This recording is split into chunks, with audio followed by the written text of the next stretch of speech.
Welcome back, everyone. Hello. This is for sure going to be the last session this time, unless you guys just like. All right, uh, who's ready to meander with their turn for 3 consecutive hours? I have so So, many options. a What concept do that I I do? wanted to do, which I oh, Rue, probably, Rue, uh, you should try feeding the seagull. a concept I was No. trying to do, which I probably should have Mm-mm. probably should have been doing from the start, which was uh, actively debate each of the gods so they stop and it'd be more Oh man, thematic. imagine if we talked down all the gods on our way here, so they just had no boons. Yeah.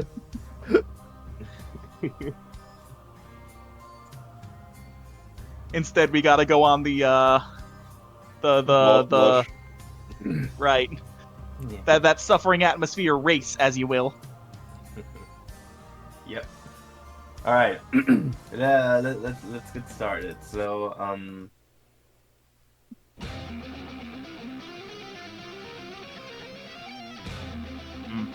Yes. all right. It was Androcles' turn. And we just Could I get a alright. shift ping to him? Right. Thank you. So, who were we gonna go after next? The Is solar, this the person daylight night, the Daylight Warrior? the daylight warrior. Yeah, that. Alright. Right. The path is already revealed. So you would end up I will. over here, right underneath the daytime warrior. I will go up.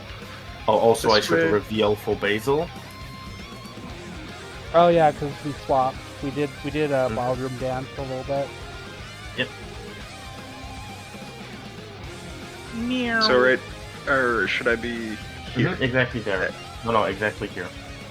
Okay. cardinally aligned. And then I think it's been long enough that I can do another legs for days, so I'd like to try that. I'll just go ahead and roll here. By the way, as a reminder, just in case it's necessary, these are the suns that increase their damage output. Yes, I was going to aim one of the kicks at that. Mhm. I think I'm going to go with the first kick at the sun and then the second kick at the main dude. So I sort of Yeah. like kicked it as I was running up to him. How much damage was that? 20 or 30? It's 30 damage for the first kick and Right. 50 damage for the second kick. Right, so the sun is destroyed, and The daytime warrior takes one across the face. He's Uh-huh. also now distracted, and I will take my 3 points of stamina loss. Then I will go ahead and try to roll to make him focus on me with a natural 20. Ooh, yeah, another Androcles 20, right off the bat. Right off the bat. Screw your OST. Would be Death suffering by glamour. atmosphere race if it wasn't like this. Let me check if there was anything in the daytime. Oh boy, is there anything I can do about this? I don't think so. Let me just double check. I mean, right.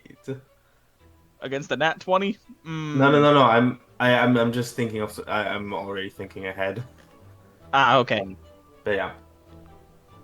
All right, let's have that going for a little while. I mean, that's good. The the OSC is very high intense, so let's take it back a little bit. Anything else? I will go ahead and use a bonus action now Okay. to summon a Oh, drawbridge next to me to the right. hey Androcles, have a candy. A candy. Heal 20. Oh yay. Heal Also, 200, so you should be up top. just one moment. I'd like the drawbridge to be able to open this way. Hold on. So squish other way.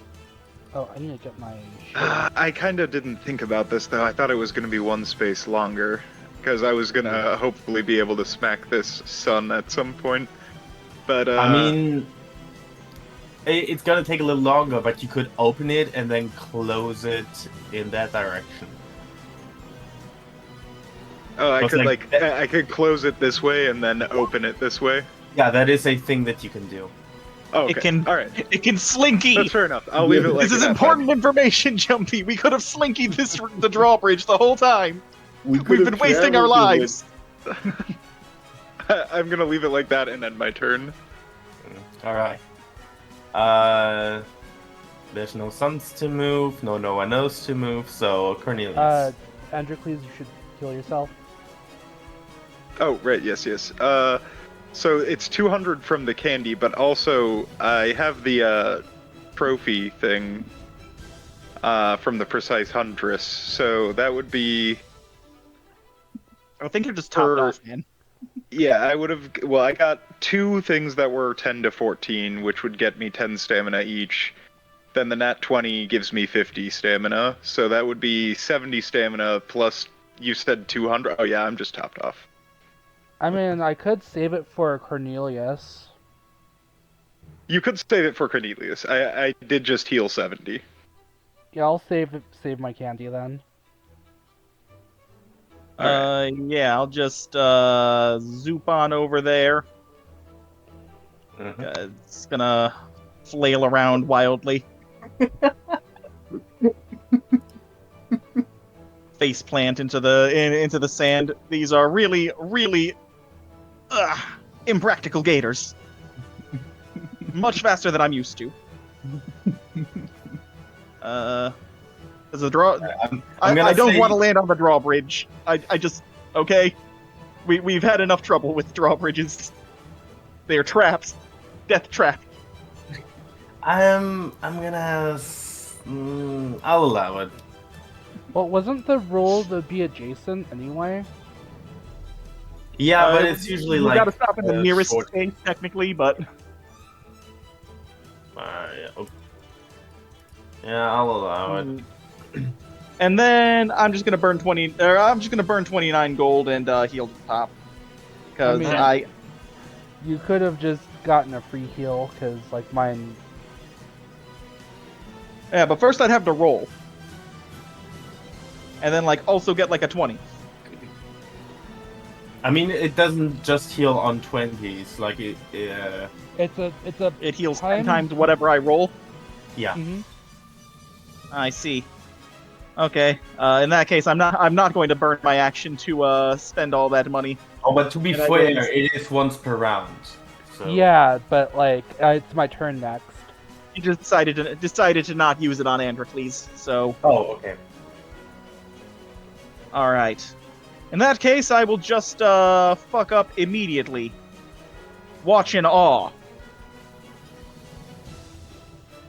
I still don't have any damaging techniques. But I really want to do something cool, so I'm going to finagle yet another sword rain attack, but this time I'm going to actually get it right. Prepare for the Kiloton Graveyard. Focal Point Edition. I'm just gonna try and stab this guy with a whole bunch of swords.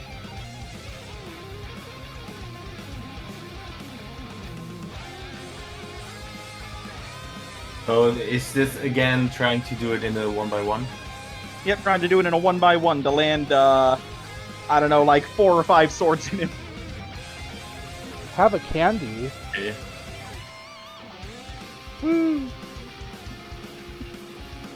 That should be... 16 times 10? Yes. 260 and then minus 3.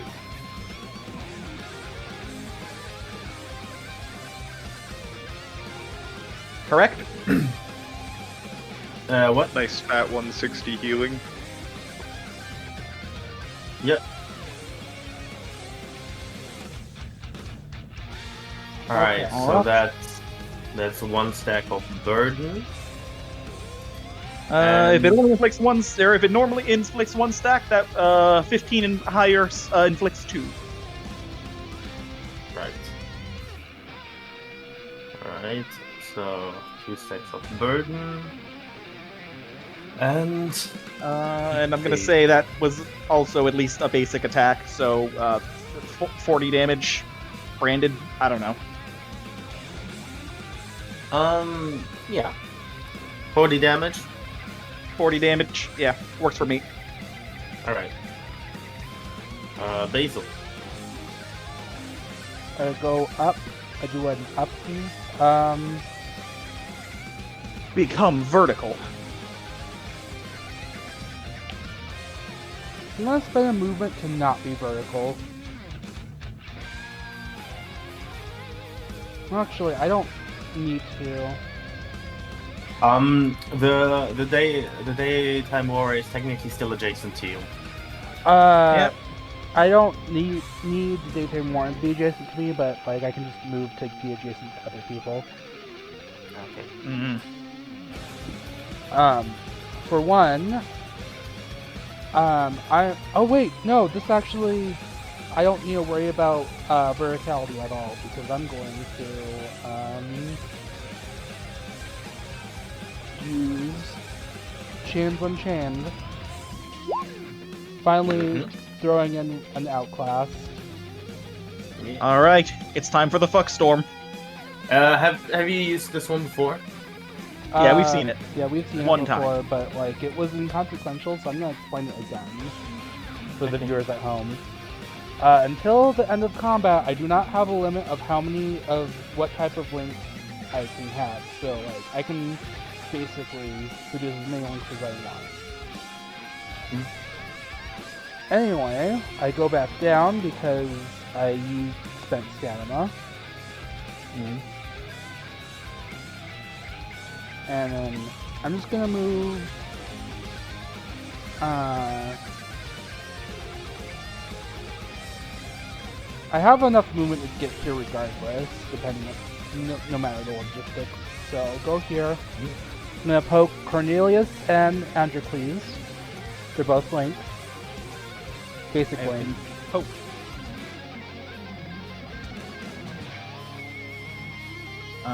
Right. Gotta grab the circle chains. Are you establishing a color? No, because I can't. Okay. By the way, I believe Basil and Androcles are your colored dots still from the sun? Suns? Those are from the suns, Yeah. which Right. are over by the omniscient. And Oh wait, those are still there. I said earlier, oh, there's no more suns. Like, no, actually. Oh yeah, no, there's still Yeah, a we few. got pretty far away from them. So... They're not consequential for now, but they'll catch up. Yeah, I thought you Maybe. had already exploded all of them. So like, I'll just figure out. So that would be yeah, I'll wait for one, Probably like guys. four. two movement. 1, 2, and 2.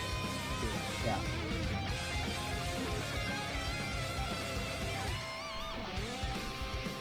All right. Anything else, Basil? Yeah, 3. Reveal this area around me, please. Mm-hmm. There you go.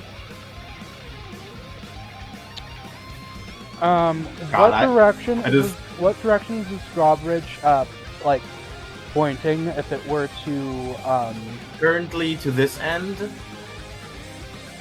But, I mean, Yeah, in theory, it would- the idea is you could open and close it into any direction. okay. Hold on while I get my funny rectangle.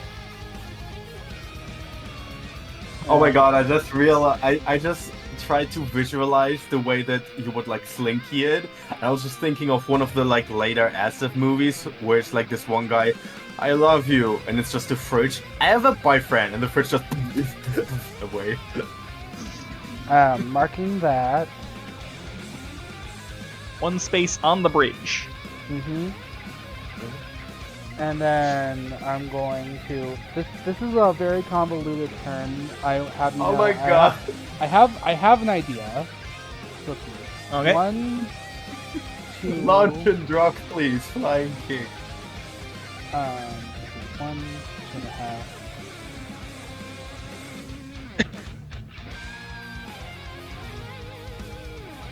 4, 5. Hold on.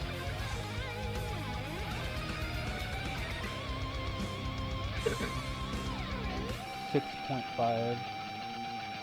Nope. Wrong tool. Yep. And I'm gonna do another marky mark right here. And this setup is gonna be silly if it works. Alright. Don't forget your shadow. Oh, oops, I accidentally placed it. I can delete it, no worries.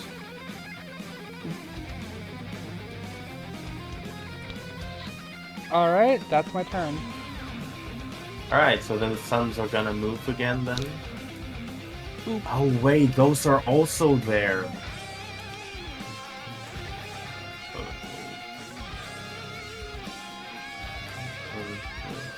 Oh no, those would only move one. No, that's one. We found the true hard counter to the sun, or to the suns. I mean, It's just yeah, going somewhere else. that was always the idea. Like, the reason they were so overpowered in the first combat was because that specifically was a very enclosed space. That was Which the I purpose. used to my advantage. Yeah. Instead, Cornelius just ate more suns than he was supposed to. Yum, son.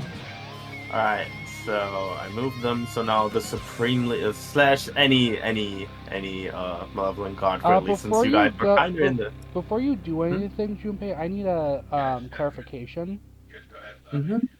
So we've established that I can have any number of people in the same link when I'm like this, and that if I were to establish a movement link, we'd all move in one group. So Are you asking if we've established that, or are you no, I stating know it? we have established this. My Okay. question is, with this establishment made, how does me traveling? Can I choose any one of them, and like to what extent? Can I basically shuffle people around, or can I just travel to a specific thing, or Well- what places? If you link yourself to several people and it's all movement links, then all those links would be active at the same time. So you would all move as one unit. I see. So if he were to, say, teleport, would we all go with? Or In such a circumstance. would I have free Let me- reign over how the teleport happens, or I'm gonna say, since it is a teleport specifically and not like just super fast movement, I'm gonna say the teleport does not affect movement links. well, no, I'm not asking if it affects movement links. I'm fair. asking the targets of links Mm-hmm. in relation to me. Like normally when I'm in a link, I can swap places. Do I choose Right. who I swap places with, or Oh. can I kind of like freely Yeah. pick and choose Probably, who goes yeah. where? Yeah, I mean, like, it's not all the same link. It's like multiple links infused with the same property. So like They're you all could daisy choose chains. which of the links you would want to travel through. But here's the fucking thing with that. They're all the same link. Okay, so no. They're just multiple links, but they're all infused with the same property. A bunch of daisy chains. Like they can all be movement links, but they're not all the same link. So, like, say you link yourself to Androcles and you link yourself to Cornelius. Androcles and Cornelius then would not be linked unless you also linked them directly, because they would just both individually be linked to you. That's another thing. Am I able to link? Am I only able to link one pair per casting, or can I just define as many links as I want? As long as I'm gonna say one link per casting, because otherwise this might be a little too Link the world. My final message. Goodbye. Okay. You can continue your turn. Alright. You have my So, let's permission. see. Thank you, GM. Okay,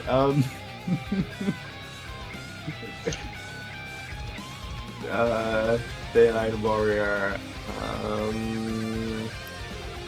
God, should I use their overclass?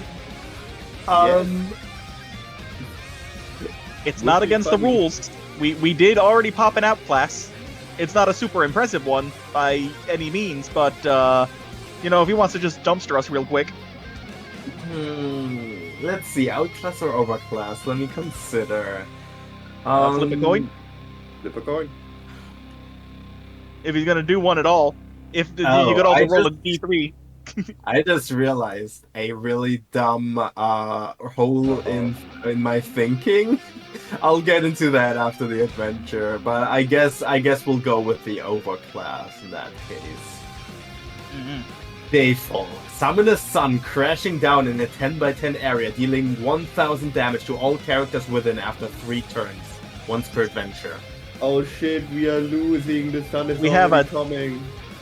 We have a 3-turn window to absolutely destroy this person, but that is 3 turns. That is not 3 rounds. The sun will still be coming crashing down. It is summoned now, and it will just be crashing down. So you have 3 rounds to get away. Let's see, let's make that yellow. Let's see, that will be a... I'll just draw the shape first. 6, 7, 8, 9, 10. 10. There we go. And now I'll position it.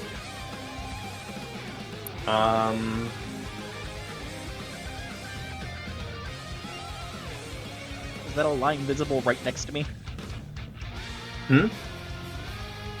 Yes. What did you say? Is that a line visible right next to me? Is the safe zone 5 feet away? But it is in the water. It is in the water. Yeah, let's put it like this. I mean, if you wanna get into the water,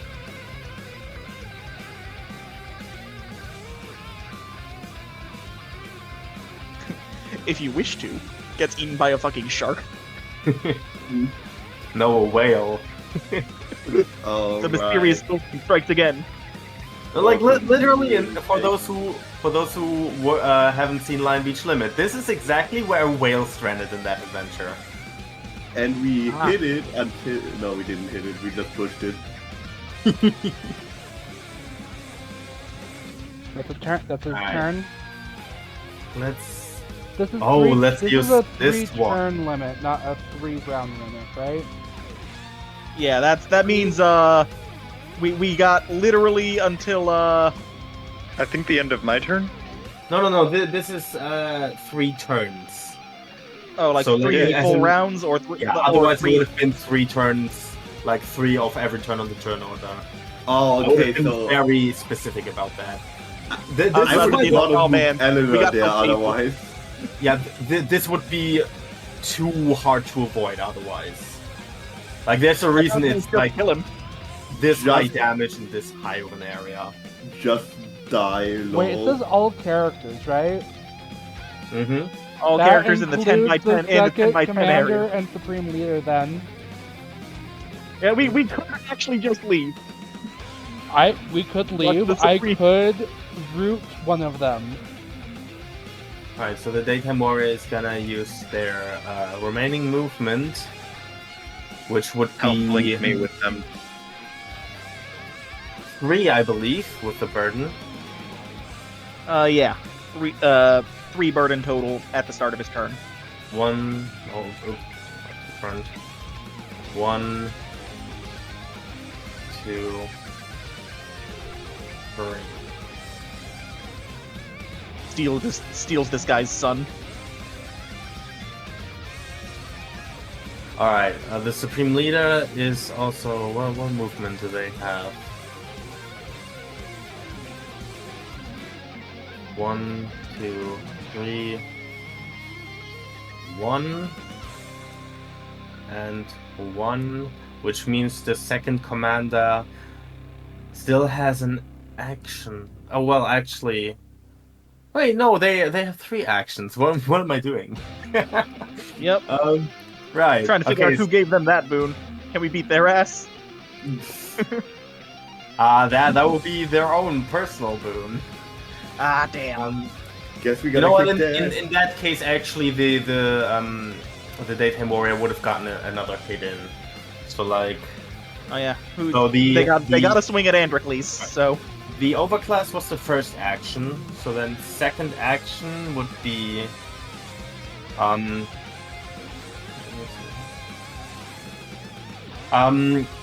they're gonna use this only on Cornelius. they got to target Androcles. All right, They're then focused that and would distracted. only be Androcles. All Because right. they So, specifically want to use this on a single target for the double damage. So Androcles, you take 60 damage minus whatever reduction you have. yes, I believe I don't have any current damage reduction active, but I will attempt my shield block for both of those. So I'll get one of them. Well, that's just with advantage. Oh, that was just which just I a damage. which I believe would be cancelled out by distracted. So Yes. that's- Yeah, so just that 10, which means that Yeah. 13 blocks All right. for So I'll 50 take DR. 10 damage. Alright. So that's second action. Would distracted still count on the next one? Yes. Yeah. It's until the end of my next turn. Alright, so I'll just roll once. 19. All That's right. pretty good. Do you have any? That is going to be. Because are you content with taking this? Because I can just cancel this completely. I think with the 19, you might still clip him. I'll try to block because there's no reason not to at least go for it. Oh. Yeah. Okay. So Okay. that did not work. Can I use my anytime then? I'm gonna swap places with the Daytime Warrior, and the Daytime Warrior is gonna hit air. Oh, that's a cool one. Alright. Wait, have you infused the link? Yes. Well, no, I don't need Okay. to. Right. Because I'm teleporting, and he's linked to me. It's just the teleportation, not necessarily the link type. It's just the pilgrimage one.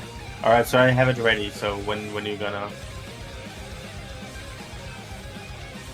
Oh, but here's a question. Would that give you the damage from the Peloton Graveyard? Is that how this would work? Since It's not it's not DOT, but you might have a burden stack at the start of your turn. Actually, I think that just says opponents. So give me just a then second. Whatever. Isn't the Yes, Gigaton Graveyard, isn't that like a thing where, like, you're using offensively, but isn't it usually that we could take a sword from it if we wanted to? Yeah, you can also take a sword. Yes, it's within your reach. Yeah.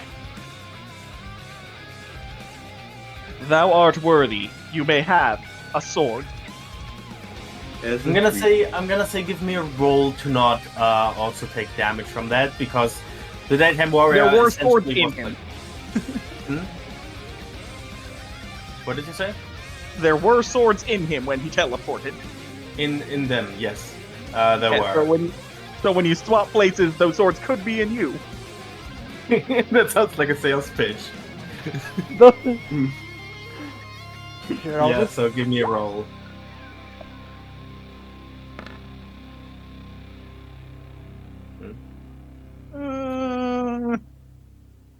It's not bad enough to punish. Yeah, I'm gonna say that just works normally.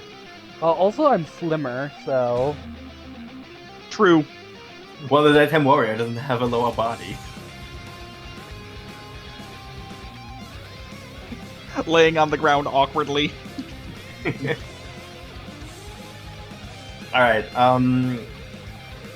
right. He's still got And movement then- if he wants. So that was 3 actions and 1, 2, 3. hold on. And then the Supreme Leader has dashed, which would be Still in cost range. one of the actions. The Supreme Leader and the Second Commander both are gonna hold their actions to attack anyone who comes within range of them. And So we can't escape that way. As a reminder, the Supreme Leader would have 2 actions left, and the Second Commander would have all 3 actions left. Fair So enough. those are all the actions that they're holding for now. Don't forget to take their buff sons. Right. Thank you.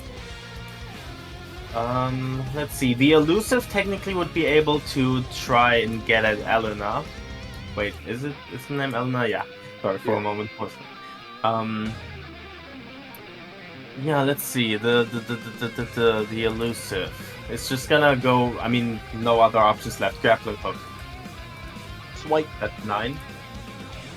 Dang. So 40 damage. Yep. Alright, and that will be everything on their part. So the suns are gonna move. That one. There. Oh god, this sun is coming crashing down. The other suns are coming right towards you. And this one would be moving here. Alright, and with that, Elena. This is like an ultimate move from a JRPG.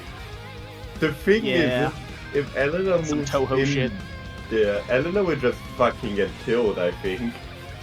Well, it's Well, that's in 3 right. turns. There's a 3 turn I mean, you- timer.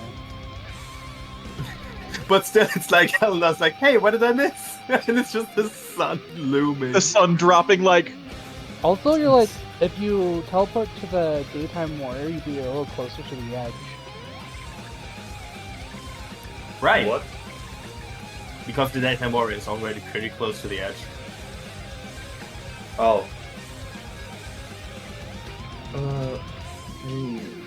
But if you want to go after another one, I I would mean, the- understand. What I will probably do is basic attack anyway, so... let's get over there. And do the onslaught from the Second Commander and Supreme Leader. Well, let's see if you're even within range of them. Let's see. Oh. You are within range of the Second Commander, but I believe not the Supreme Leader. Let me double check. Nope. Okay, so the Second Commander will attack you 3 times. So, okay, whip. Okay, 19. That's a 4, so that misses. And a 20. Jesus. So that is 150 damage. Yup. Oh, you're not in candy range. I can't heal you. It's fine. Unfortunately, I mean, you're still able to act and everything, but you as such, you also gain 2 stacks of obedience. Which one? Oh my is god, that? the sun is there, so it would theoretically take even more damage. It doesn't not that matter. bad. 50% more damage than that is Overkill. 75 more primarily. damage. Alright, It's but fine if you're Alice Gamma, just do a basic attack near me, and you can heal using candy. Mhm. I literally Yeah, have money. You do Yeah. take the two. Or money. You could use money. I don't know which icon that is. I'm looking at that right now. I believe. Leave Andrew Right, please. because usually I would use the back pain. So, well, what did we decide on last Maybe time? the other back pain, the arrowed one. Maybe, but I think this came up last time. Was it this one that we used last time? Because we used this one for something on Androcles, I believe. The weird swooshy, yeah, with the gear in the middle. Can you refresh me what obedience does, by the way? Mm-hmm. There we go. That is obedience. For every stack of obedience rolls to disobey commands from I command you, gain a -4 penalty up to a maximum of -12. Successfully disobeying commands clears the target entirely of the status, and any enemy rolling a net 20 clear all enemies entirely of the status. Okay. Interesting. I am gonna try to basic attack the Daytime Warrior. Okay. That is a 11. So that's 50 damage. That's 80 80 damage because it's a 80 fluid damage. ladder. The ladder. Uh-huh. Yeah. I tanked some damage. I guess I did something. End of turn. Alright, then the Suns will move. 1, 2, 3. Okay, Oh, no. do you guys want to escape the danger zone, or do you want to put more damage into the Daytime Warrior? Because I have a plan. We for have what a it is. turn, and if we kill the Daytime Warrior, we can just all leave with the quick movement thing, so... Okay, so you should, both of you should hold your turn until my turn, and then I can swap places with the Daytime Warrior again. And then I can, convert that into a movement link so it's harder for the Daytime Warrior to get away. It's not a bad idea. I'm considering... Right now I'm considering activating my overclass just to get it out of the way, because I don't want to have to spend the action later doing it. That's what I did with mine as well.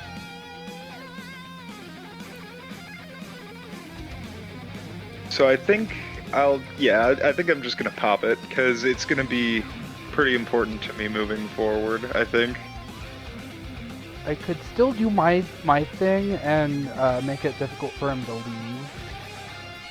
Oh, hey, For Nat them to 20! leave. Alright, I purge don't know. obedience. Another, Oh yeah, right. another Android, please.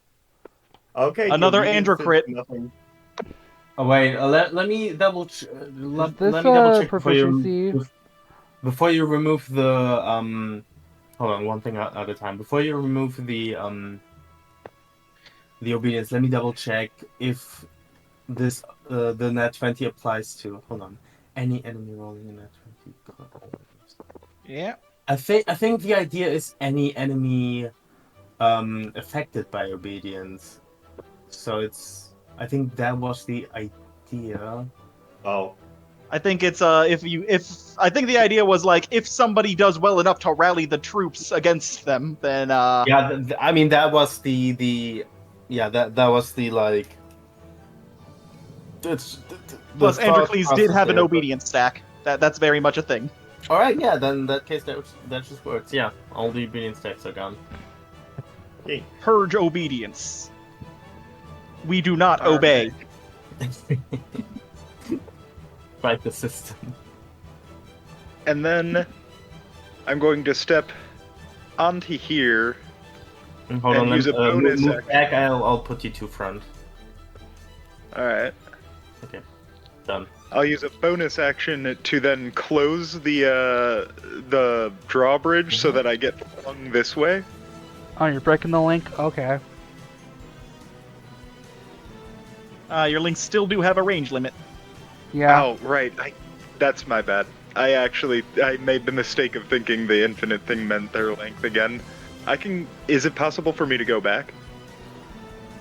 You because could I did undo. just sort of make a mistake there. It's fine if I have to stick it, though. Let me think for a moment. Wait. So have you read out your overclass yet? No, You've used it here. before. So do that first, and then I'll think based on what that's doing. So, in a dazzling flash of brilliance, my outfit begins to shimmer vibrantly, and my hair seems to dance in the breeze as I assume the form of a true icon of the arena.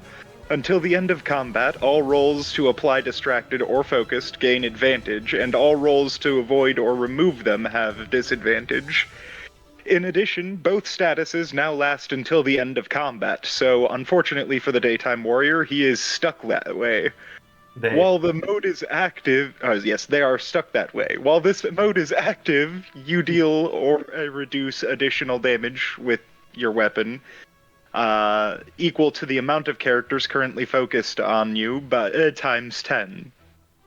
And as so long as one character is afflicted with either status, I can remain standing and even fight after reaching 0 stamina. So I'm effectively immortal at this moment. more so than you already were. Yeah. Yes. Bonus immortality. You know what? In this case, I thought, from what I remember, how you ruled it, from what I remember, is you can still use stamina costing things if you have an ability that keeps you up after reaching 0. Yeah. Don't forget your passive regeneration from having somebody focused on you. If you Yep, I already applied that. And All right. then, so if I'm sticking here, Yeah. Yeah, the I link will breaks. go ahead. I'm sorry. That's I really fine. wasn't thinking there. I will go ahead and continue with my plan and just try and get more stacks out there. So I'm going to attack the second commander, just with a standard sword swipe. With a 12, and that'll be 50 damage, and she is now focused on me.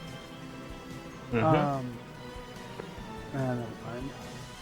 Then I will use... I already used my bonus action, so I can't use the shield for that, but because I spent stamina, I would like to attempt to make the first commander focus on... yes, focus Supreme on. Leader. Yeah, the Supreme Leader.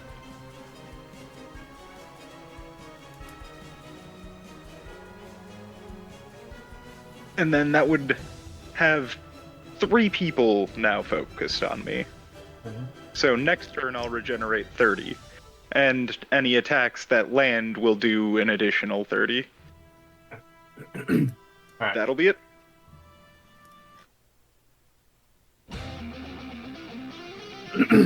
Okay, so the sun's move. Here we go. I cannot There we go. image now. There we go. Okay. And Cornelius. all right. I look at Basil. By the way, just I, remember, there are still. Oh, you know what? Give me a roll. Give me a roll. A roll.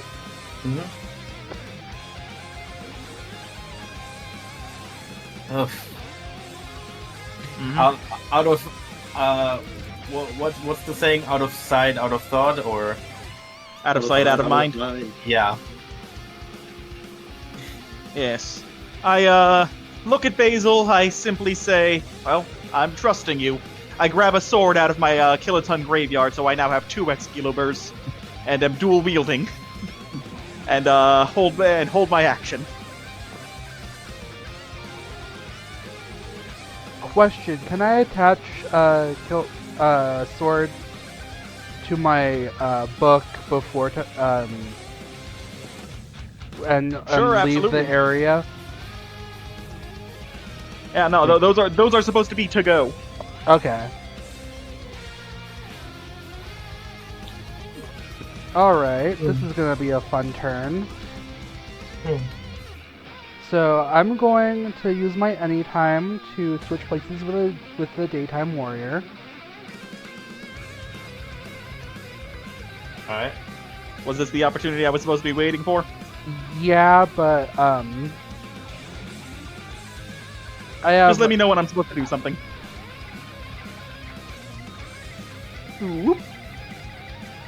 And I have the sword attached to my book. No, I don't know if you want me to. You're not gonna stay there for 2 turns, are you? Me? Probably not. Okay. Um, I'm just trying to figure out what I'm doing with my action. In fact, once you're, once I've gotten your go-ahead to, do what I'm gonna do, I'm probably going to, smack this guy twice and move. Okay. You know what? To make this faster, I'm going to basic attack with, my Excalibur enhanced book on a chain, the daytime warrior. Is that within range? Yes. 5 spaces? 5 spaces. It's in range. Okay, so go ahead.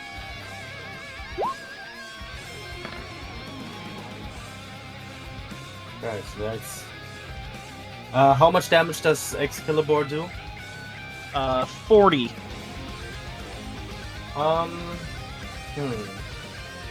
Let's say that's 60 damage. And another stack of burden from me. Alright. And You ain't going nowhere. I myself, I'm going to break our link because I can't go any further with it. Mm-hmm. And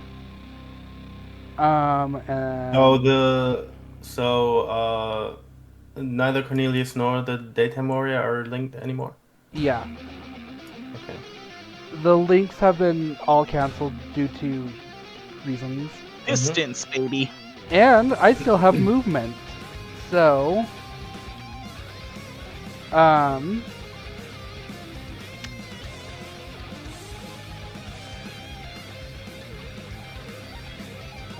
Oh man. We forgot to account for the longitudinal distance enhancer that you have. no. When I teleported, it immediately canceled out. No, I meant the what's it called? Your boon that you got from. Oh, Who was it? right. Great. That's a plus 10. So that's a 24. So 24. Is that dealing additional damage?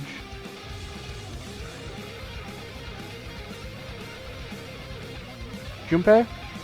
Mm-hmm. My And 14 was actually a 24. Oh, okay. Because So of that's additional damage. yeah. Alright. The Daytime Warrior is out. Oh.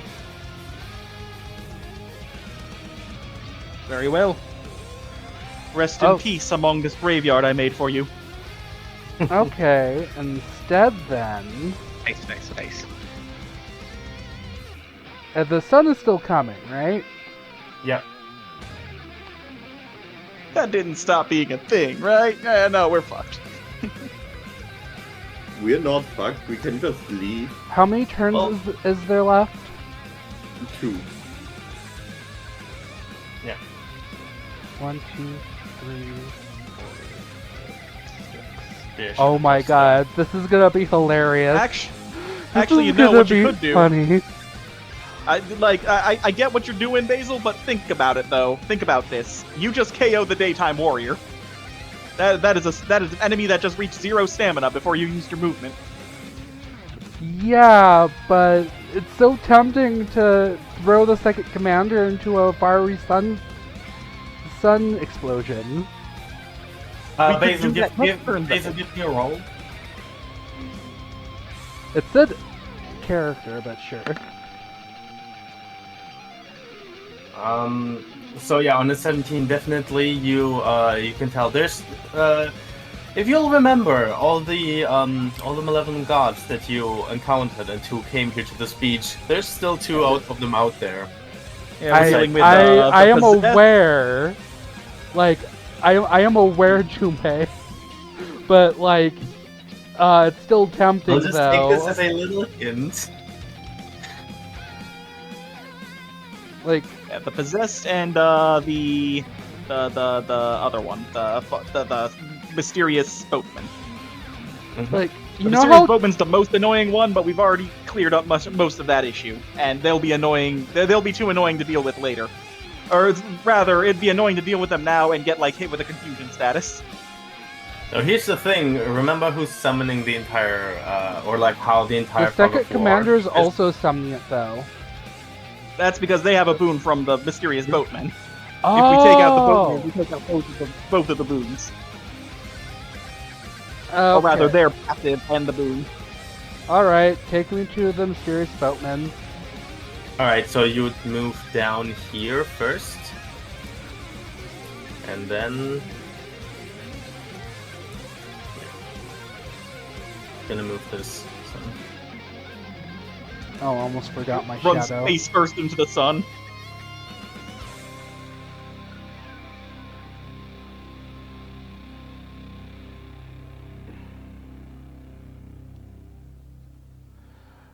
Before the turn ends, I'm poking that the mysterious boatman and doing the same thing I did to the daytime warrior and link myself. Okay.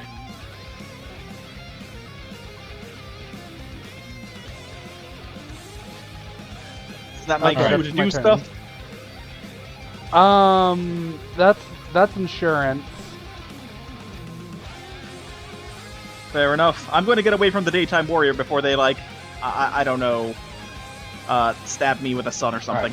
So the soul sucks you for 10 stamina, and the suns are gonna move. That's fair. Yep. It's still Cornelius' turn because Yeah. Oh, right. I got confused because you know, action. I movement and all was that, so I was thought I must have the missed it. intent was to soften them up, and Cornelius can get a chance, so they can do their turn on the mysterious boatman instead. Oh, okay. Yeah. I still have both of those swords, or rather, the second sword that I picked up. I'm gonna, for my action, I'm just going to follow suit. But would it be possible for me to go up and over this mountain? It's, No, Hmm. because like this is not a mountain where like you just climb it up. This is like a full-on cliffside wall. Fair enough. I didn't grab the May- mountain may- hoof, and my maybe more if you were smart- maybe if you were a boss in the SpongeBob universe, you'd be able to do it. Or if you were Perhaps if I like was a 50 feet high, or Right. Very well, I shall do this the normal way. I mean, you know what you could do, although I don't know if it would be worth it. You could run towards the wall, ram Excalibur into it, and then just keep running. But then you'd, of course, leave Have one of the lost swords the, behind. Yeah. I mean, you have a spare sword if you wanted to do that, but I mean, would it be worth it? I mean, actually, thinking about it, yeah, I'm gonna do that. Alright. I'm gonna run over here. I stab a sword into the cliffside and run up the cliff at Alright. God's speed, and then blitz across. And as I jump, I do a plunging fucking helmet breaker down on the mysterious boatman. Alright, you'd be landing over here, How tall by the is- way. Yeah, how tall is the cliff? I think it was like 20 feet. All right, so I'll roll an X kilo burr. Oh no. All right. I land on the sun. No, I land over here.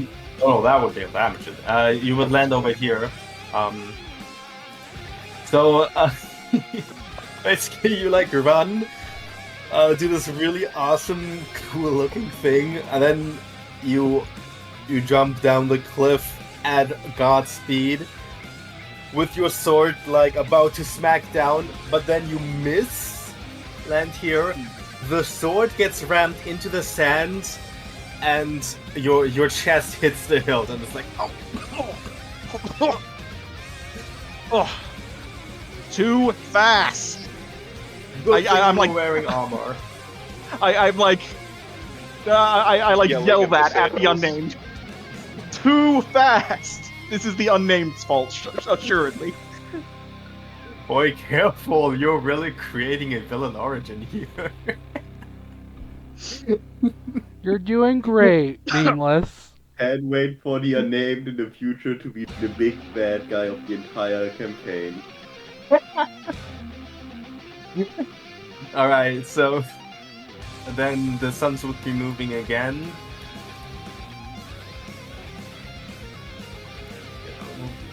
And this one. And then it's the malevolent gods.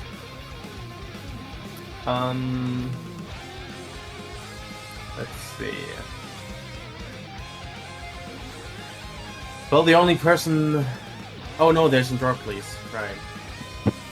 Yep, In fact, Andrew Androcles is, sandwiched between them. The Supreme Leader walks up. Hey, so me and my wife, we noticed you across the bar. We really dig your wives. Your wife. Oh no! Hey, no, I think these guys might have some valid points about their whole universe destruction thing. The worst, No. worst timeline. Alright. And God, let's see. Let's start with the Supreme Leader. 3 actions. Prop. 2 of those succeed. Wait, are they? Man. Oh, they're only focused. They're not right. distracted. So that's 160 damage and 2 stacks of obedience. Alright. Or you could wait. No, you hit him with a I cannot sword. use the shield at the moment. I will attempt to use just go around it on one of those, but I need to open up the sheet. Here it is. Anytime. Just go around it. Hopefully that works. No. No. No. No. All right, I'm going to try at any time. All right. Stand down. Fucking hit him with that bow down. I'm not sure if that would work considering they are like you can't even see them. Like you can't even see what's going on. I don't think that would reasonably be able to work, especially after that one where you're still recovering. Are you saying that's a failed roll? No, I'm saying that's an invalid roll. Damn. I'm sorry, but I don't see how this would work. Like how you'd be able to do that. Ouch! Alright, so the second commander now goes in Whip. By the way, I can't see Elena's health bar. That's because there's nothing in there. Oh. There's no health And bar. Whip. Are you fucking kidding me? Nice. 4, 4, Nice, nice, 4. Oh my god, Androcles, you are Great. so fucking lucky. Da, da. Andrew, Just please, dancing unstoppable. around. Later, Oh, later oh, on oh. in the universe, Androcles as a god is oddly associated with the number 4. Andrew, please over Androcles' here. side Just, jokes on you. I'm already familiar with the Whip. Androcles Yep, over yep. here like an icon. Their statue, their worshippers always build 4 statues of them in different dynamic poses. Which later would create the myth that there were actually 4 Androcleses. Alright. It's called the Four Sword Adventures. The Elena. 4 icons.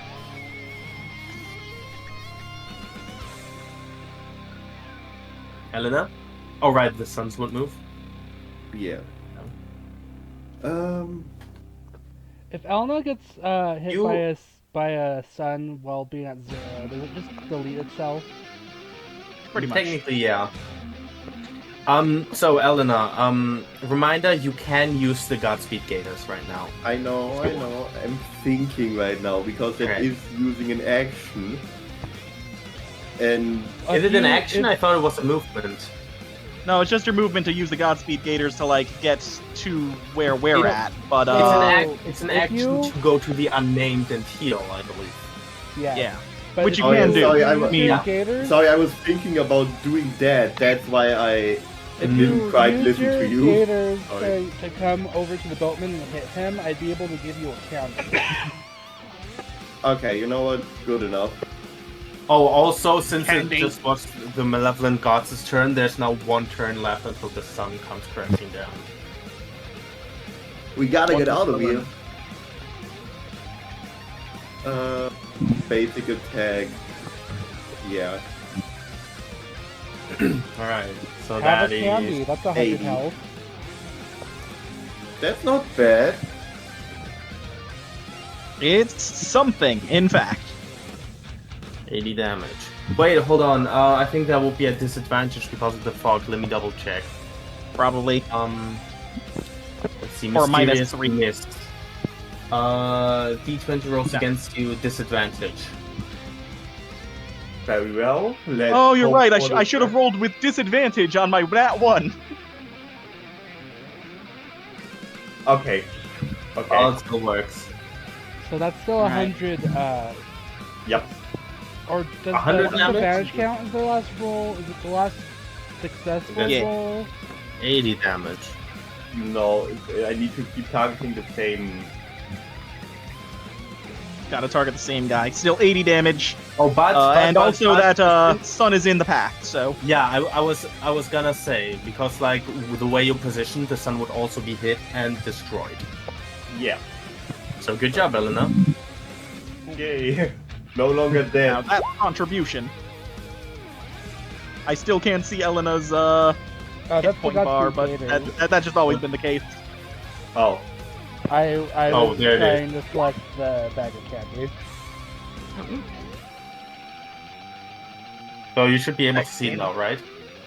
Yeah, I can see it now. I have been enlightened to the god of judgment's livelihood. The last D20 roll before. Oh, that is 190. Dang. Thanks. Well, hold on. This was a disadvantage, so the Yeah. 19 It was at disadvantage. Yeah, but So it's the still, 10 is gonna it's count. still the last roll. I mean- though. It's the last roll.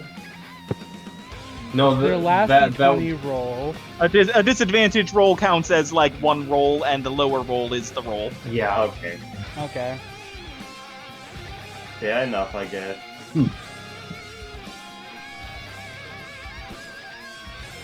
Yeah, there's nothing else I can do. All right. So round 8, and draw, please. You have been given.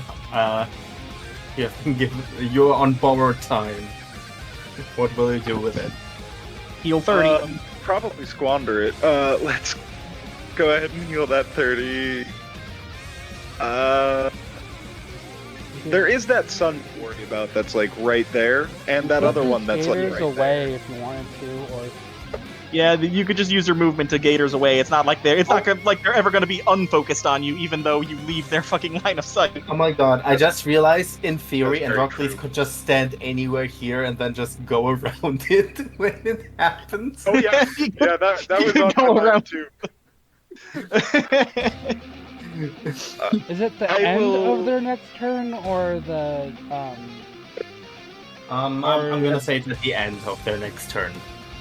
So if I you will go go in ahead there, and they'd be initiate. obligated to follow you when Would they Wait, be? As long as they have to be. if able they to attack, target if they you. wanted to attack, Oh no, it's the way focused works is if they want to attack, they have to include me in their attack, but they don't have to attack. Then yeah, I just Gators away, honestly. Yes, I will be doing that, but I will go ahead and initiate legs for days because it's been 2 turns. might as well put some damage. Might as well put some damage on her, or her or them. All right, so it's a 19, Oh, and that one is tactical going for to be. shame. That's not a 20. Unfortunately, not a be 20. at Just lacking. the sun here, and then I'm going to target the second commander with the second one, Okay. and then nat 1. Nope. Second Wait. commander. Oh my god! Nat I just 20. realized something. The They had the stuns, so the Supreme Leader would have dealt more damage to you, actually. Oh, true. Would have been I 50% would more still damage. be able to do this though, so Yeah, because you did Let's recover a 30 stamina, so you'd be at 30 minus legs for days. Right. So let's go with that. all right. And then so the second one missed, but the third one hit with a nat 20 on the second commander. I'm not gonna play with him again. That's fine. That one also hits on the supreme the supreme leader. Okay, hold on. And So then one more time. the The rest are 19 is just for success, or The 19 is on the sun. That's next to the second commander. there we go. The 19 is also just the first pick. Right. So So the Yes, and then 20. the nat 20 is on the second commander. Then the 11 would hit on the supreme leader, and then Hold on, I'm so the- actually The 20 would deal double damage, correct? So that's 60? yeah, so 60. yeah Okay. 60 damage. Uh, Sorry. All right. And then after hitting the Supreme Leader with the 11, I'm going to activate. I'm going to use my movement now. Since I Wait, so can that was use the last kick, or is it still No. coming? I forgot. Okay, good. I So was it's gonna say. 30. I was just about to explain. Yes, I can use my movement as part of the attack. Mhm. I can use my movement here to head on over. Oh, they can use the Godspeed Gators to fucking teleport in the middle of their Here. legs for days. And I'm going to attack this person with Who? minus This is 3. Not This 20. is some Rocket League shit. Ah! Okay, hold on. The boatman. Oh god. Magically's MVP. Oh my god. You know what? At this point, I'll play it again. That's two 20s in the same. In the same legs for days. Holy cow. Also, just this power move, honestly. Like, that's a cool idea. And, So, let me describe this minus- for you. Yes. Still going. Alright, so basically, let's move back over here with the camera. So basically, what happened? You were. Oh, we have to start at the very start. You went over here. You moved onto the drawbridge, launched yourself right in between the Supreme Leader and the second commander. After activating your outclass or overclass, I don't remember, but like one of them, turning Overclass. just into this completely shining icon. Both of them then just wail on you. And it seems as though you were defeated, but you keep standing back up. And you crack your neck, crack your knuckles, crack your toes and knees somehow. And you just go, oh, I'm not done. And you start just kicking it. Kick. And just as they're about to react, you're no longer there. And they just see a trail of dust being kicked up by your fantastic legs. As suddenly, back to the mysterious boatman, who is being attacked from all sides, except from Cornelius, who's still recovering. and suddenly there's just this flying. Time slows down, and the mysterious boatman barely has time to just turn around, just to be met with this flying kick as Androcles passes by. With just this, this like where you like jump up, then do a full like 360 turn that then transitions into like a kick to the face. A full dragon kick. Yeah, Not- bad. Not to undercut this cool moment, but doesn't the mysterious boatman have disadvantage? Oh, that does not matter. I know, just wanted to make sure. Fuck Yeah. your disadvantage. Alright, now the you next can one has hear- disadvantage. You can hear through the mist the cracking of wood, and then you see the top of the oar just flying off. Oh damn. Absolutely decimated. Is he out? Mysterious Boatman is out, and with that, No all more. the fog of The war fog vanishes. gone. The fog is no longer coming. All right. And speaking of the nat 20s, I was waiting till my turn came around to say anything because I didn't want to slow things down. But over the course of this, earlier on, I rolled 2 nat 20s, which, if I got proficiency, would have brought me up to 130 total. All right, let's do that now. While we're on the high of all this. So Quick, that's Androcles, level up. Get stronger. So that's 130. Ooh. Okay, hold on. New talent, On the Edge. It only costs half movement for you to move along the edge of any obstructions or the map Yeah. itself. At the start of combat, you may move along any adjacent edge, including the map itself, to reposition yourself as a bonus movement. Okay. That's Very insane. That was one of the options I had originally. I'm very happy to see it come back. For the sequel campaign. No. Ugh. All right. Okay, so the suns will move.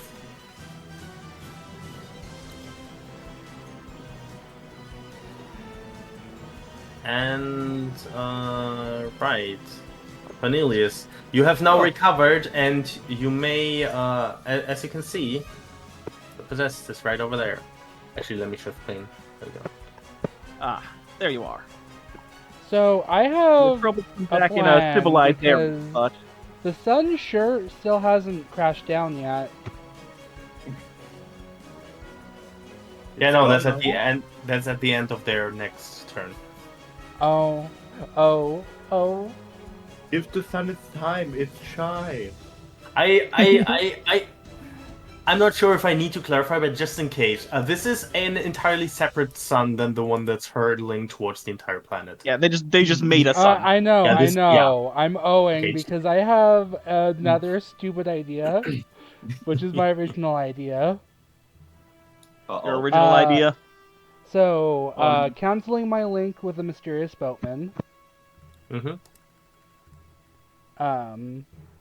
Like, It's so, not too much trouble. Oh my god, Uh, I think I know what you're doing. yeah, I'm going to, I'm explaining my plan for you, Cornelius, so you can, account for it. All right. So I would use my the crocodile the boats to go straight to the second commander, link myself and the second commander together, and then at the end of their turn, pilgrimage. So the second commander is inside the explosion. Or that. That doesn't mean you need to sacrifice yourself. I mean, I can still do that.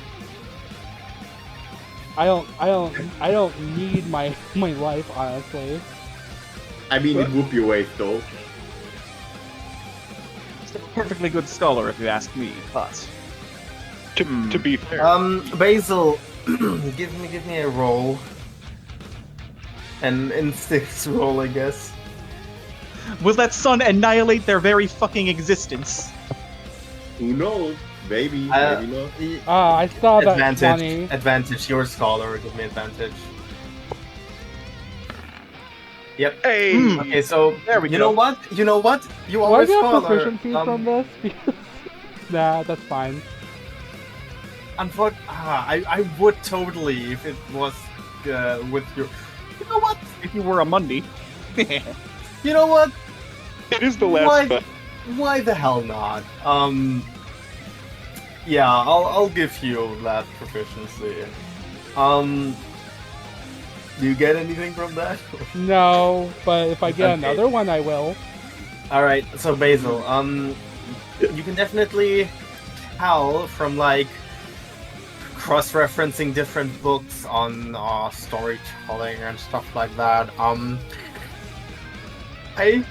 I kind of really banked on the whole idea of you guys cleaning up all the malevolent gods before getting to the main course.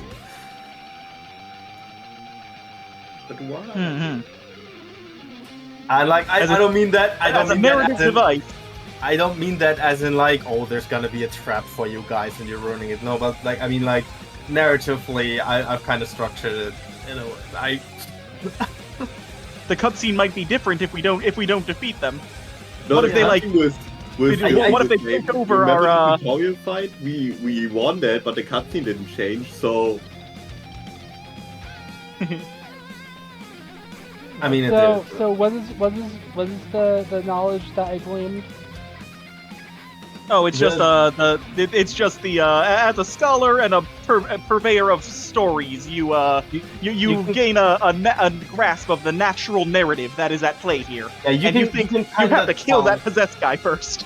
Yeah, you can kind of tell that you really should go for deactivating all the boons first. Sorry, that possessed girl. Okay, I guess my plan is move. You can do your turn, so I'm nervous. only the sun could crash down another time. All right. Okay. Yeah, I'll just zip on down. All right. Oh wait, I could even. And oh boy, you better believe I'm gonna do the same fucking thing I've been doing in every fight since the fucking start. Alright. Laying down the law with a 7, baby. So that's 40 damage. 40 damage and a stack of burden. And here comes the fucking onslaught of various status conditions I never get to put on people.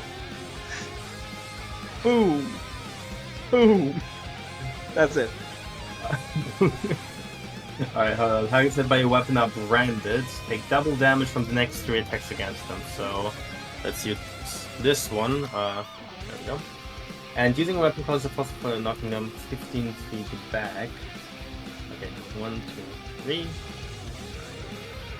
Alright. Alright. The suns are gonna move.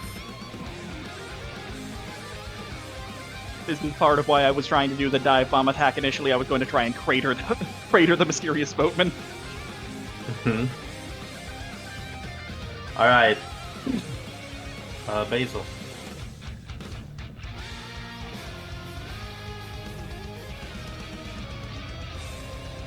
Yeah, I'm just gonna zoom to the possessed. Thanks. Ruining my plans. I'm really sorry. I wouldn't Don't be forget saying you this got if it the- wasn't important. Don't forget you've got the Excalibur Enhanced Book of Knowledge. Yeah. Do I want to do something very nice fancy? bookmark. Could I do a basic? Could I inscribe my?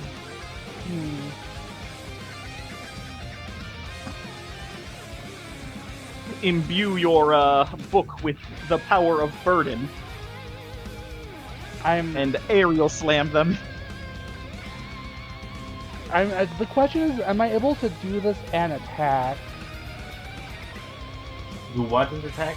I want to transcribe my weapon with something. I'll allow it. Okay, I want to transcribe my book on a chain with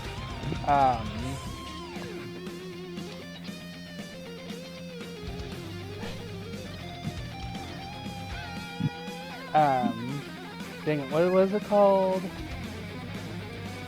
Ah, right. Instant death. Yeah, I'll do with my first gut instinct. In relocation, what that does is let me move attach target that with the chain to anywhere else in my range. Okay.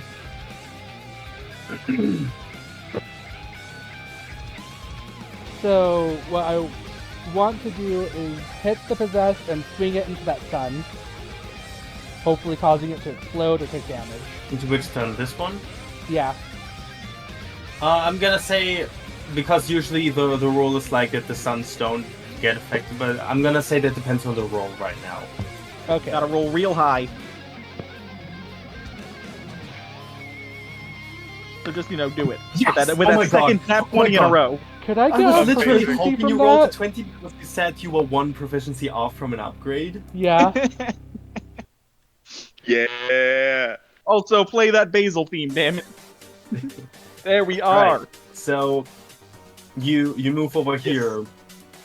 Let me describe the whole thing. So, the possessed stands over here. The mist the fog suddenly disappears. Cornelius sees the possessed, looks at the others, nods.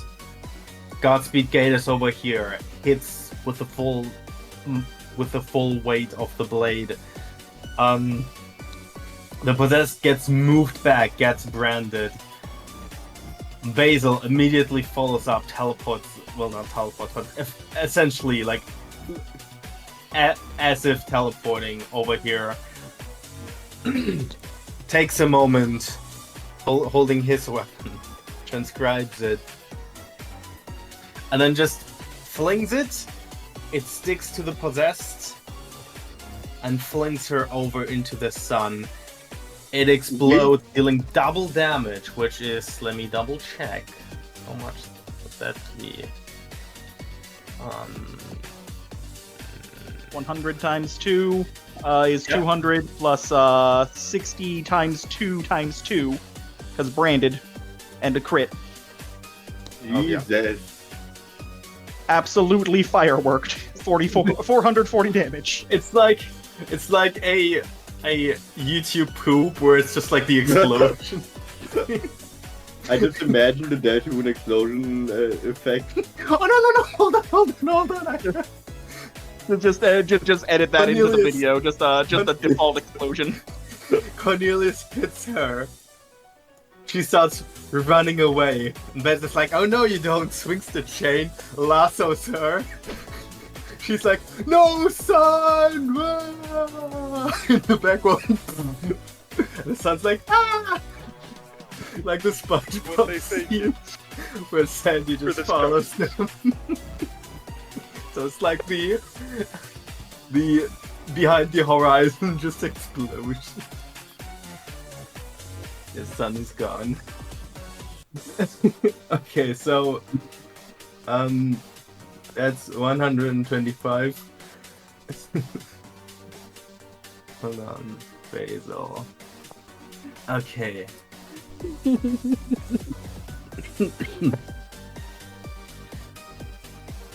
Just Okay, amazing. so- New talent. These chains are heavy. You can now infuse more than one link with the same property, but in doing so gain -2 movement for each additional link infused with the same property. Once you've reached 0 movement, you can no longer infuse any more links with the same property before dismissing others. So There's the basically, superior version. now you get to the exchange movement for more flexibility with your links. If only we didn't have the overclasses right now. Yeah. Alright, but with that, actually, you know what? Combat is over. What? Combat has ended. Yeah. Hmm. Do we get combat healed or? Yes. Nice. And let me reveal I feel their surrender. the rewards. Ooh, okay. You all may now move freely. Yes, it's another level up. You know what? Since this is the end of combat, the sun would be crashing down now. Oops. There's no one there, so. Yeah. But hold on, I'm trying to select it. the daytime warrior takes 1,000 damage. The sun is a deadly laser. From their own sun. I Irony. don't see myself It's getting too another Brutus. proficiency upgrade anytime soon, so I might just get myself some stamina. Why can't Reasonable. I select? Oh, I'm on the GM layout. I mean, I could get another 220s, but. I don't Oh, like my by the way, the chances. drawbridge would also be destroyed. No. Not your drawbridge, no. I mean, I guess that just saves you a bonus action. This campaign sucks. They blew up. They dropped the sun on our bridge. Not This is bridge. horrible. Worse than them dropping a bridge on my sun. So That was all my the best suns friend, that- Bridget. Not Bridget. Okay, hold on. Let me just quickly go over everything. I love Cornelius always just standing next to the proficiency and stamina thingies.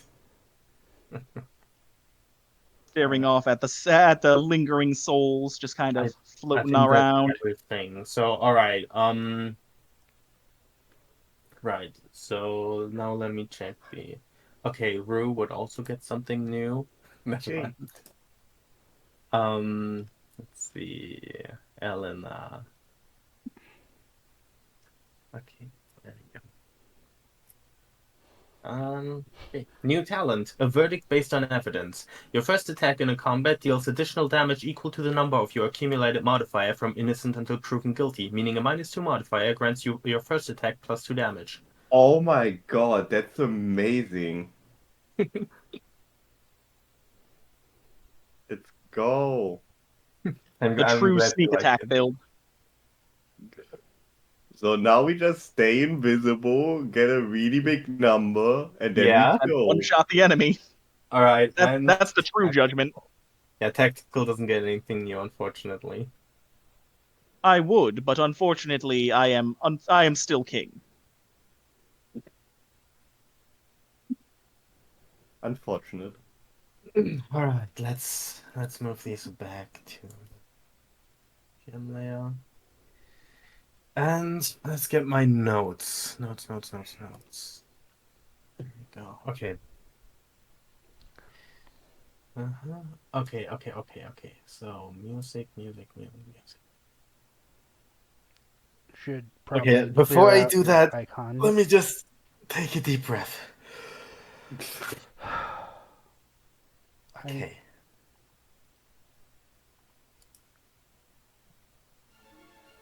Suddenly, the unnamed shouts, "Hey everyone! Great news! The pact has been sealed! And there is no power amongst mortals or gods that can stop the Creed of Decrees from fulfilling their side of a contract!"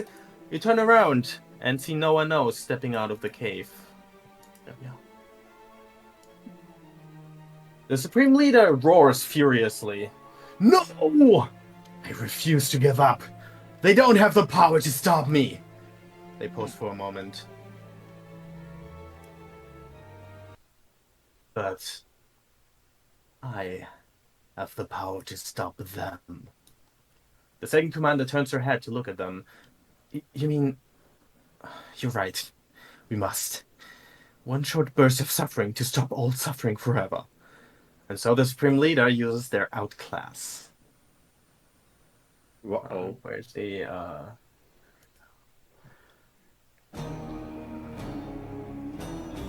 outclass? Riders of the Apocalypse. Target one enemy. They switch sides, meaning their allies are considered their enemies and vice versa. Mortals infect all adjacent mortals with this effect at the end of their turn. This effect persists after the end of combat, once per adventure. The Supreme Leader channels the effect, preparing to launch it at no one knows. But then, the Unnamed uses their overclass. So, hold on. Let me get that.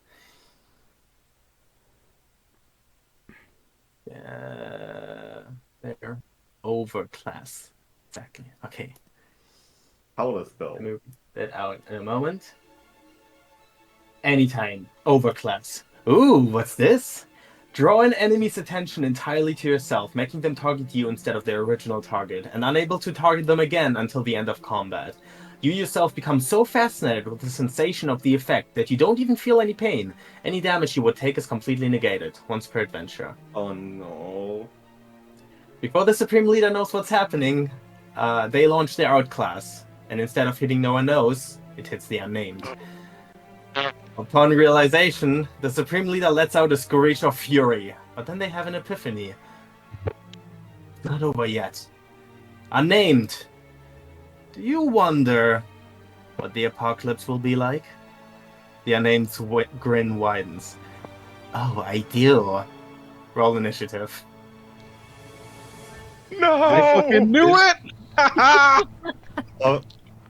The joke has become real.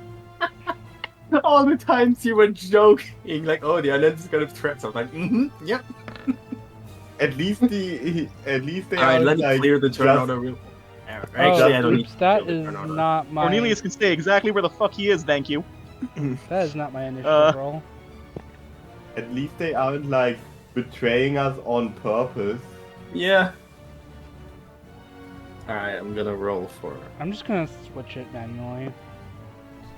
In this particular case, I'm gonna give each of them their own initiative roll. So I'm actually gonna add the second commander and the Unnamed. So. Also, what do you mean it wasn't for a trap? This clearly has been a trap. Yeah, just imagine if I sunblasted the Supreme Leader. Yeah, Oh, this. if only. Alright, does everybody have their new thing in? Yes. Yeah. Okay. So then I'm gonna descending order and move around the top. Okay, oh, by the way, there we go. Okay, Cornelius. Indeed. Unfortunately, Our boon has been dispelled. yeah. Hmm. Yeah, Well- they no longer grants you access to their boons. Very well. It's unfortunate, but I shall march forward ever still. 1, 2, 3, 4, 5, I think. I I believe should give Spear is on the myself outside invisible, ring right? there. Mhm. At start of combat, you're invisible. Alright, so you dash, correct? Okay, so the Unnamed will move to you. You know what, there's no point in attacking this one anymore. So, we'll just make sure you guys don't stop the Supreme Leader's plans anymore. And, let's see. They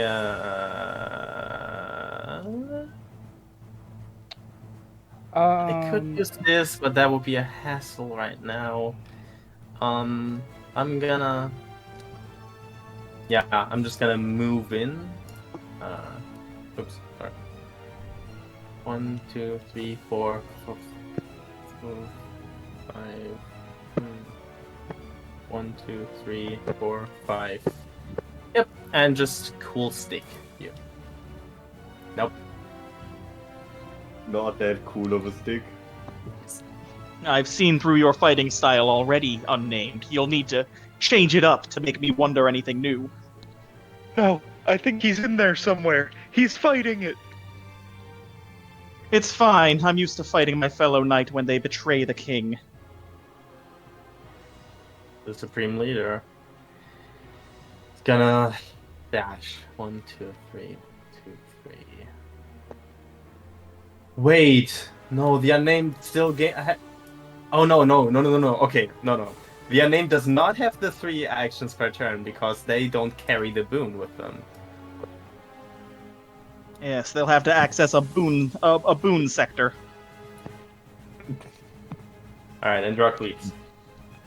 So speaking of accessing the boon, could I theoretically just take the badge off of like this guy here in order the possessed in order to gain the boon? They won't give us access to it even if we have the in object theory, associated with it, in theory you could do that, but it wouldn't give you any benefits. because they don't like us. In that That case, said- I'm gonna go. What's that? I'm just considering. What's stopping us from creating our own boons? Nothing. Time? Interesting.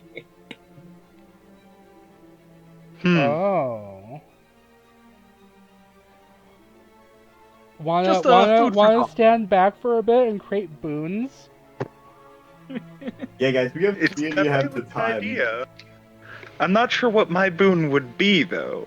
What if we did a team attack, a team move, and created one super boon?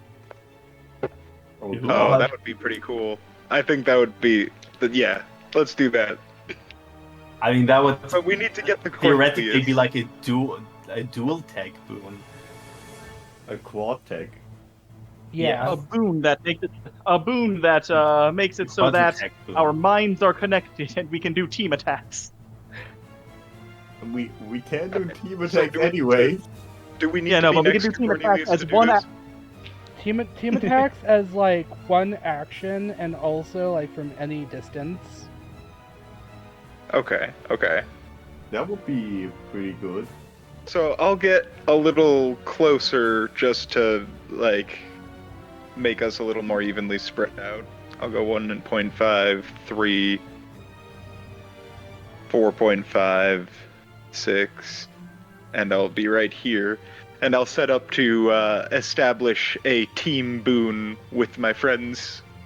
Okay, then we'll follow, I guess. We do need some sort of thing to channel it into, though. Well, you have that sword right there That's true. in On- your that you've been using as a bookmark. Wait, we all have swords at the moment. We could like channel it into. Yeah, we One could like super each sword. channel it into each other's swords. The monkey's got a sword! Fools! We all have swords!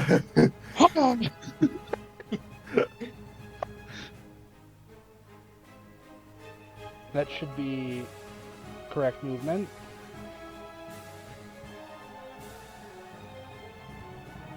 And now I'm preparing for the boon multi team attack.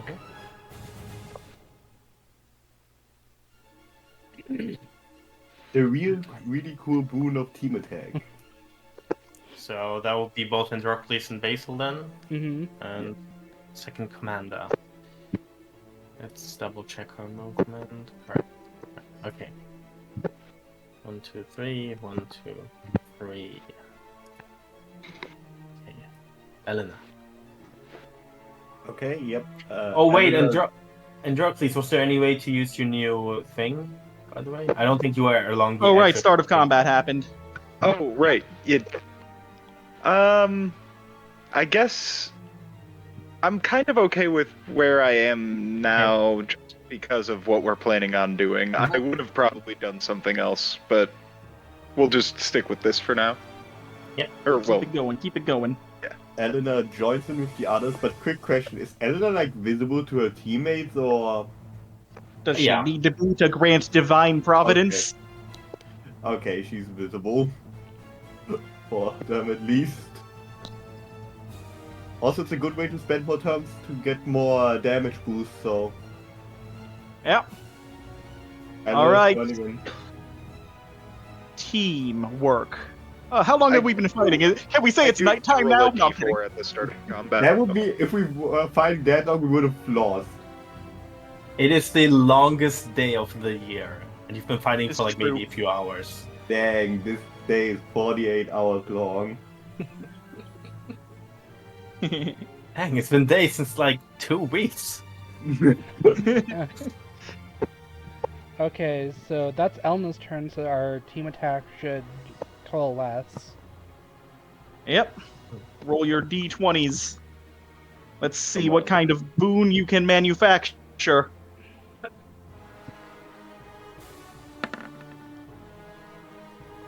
Let's go! Oh. Double 20! Oh! Oh. This is Okay, a good I'm- one. I'm gonna play Eleanor's theme Yeah, over yeah. Drocles'. Alright.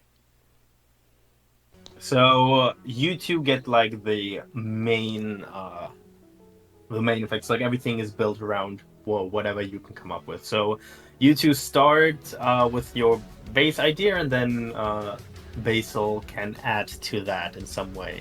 So go on, Okay, discuss. so we're trying to create a boon that essentially like benefits us all in some way, but it uses an aspect of all of our abilities, right? Well, let's see. Could be like... we have miniskirt, judgment, and overlinked.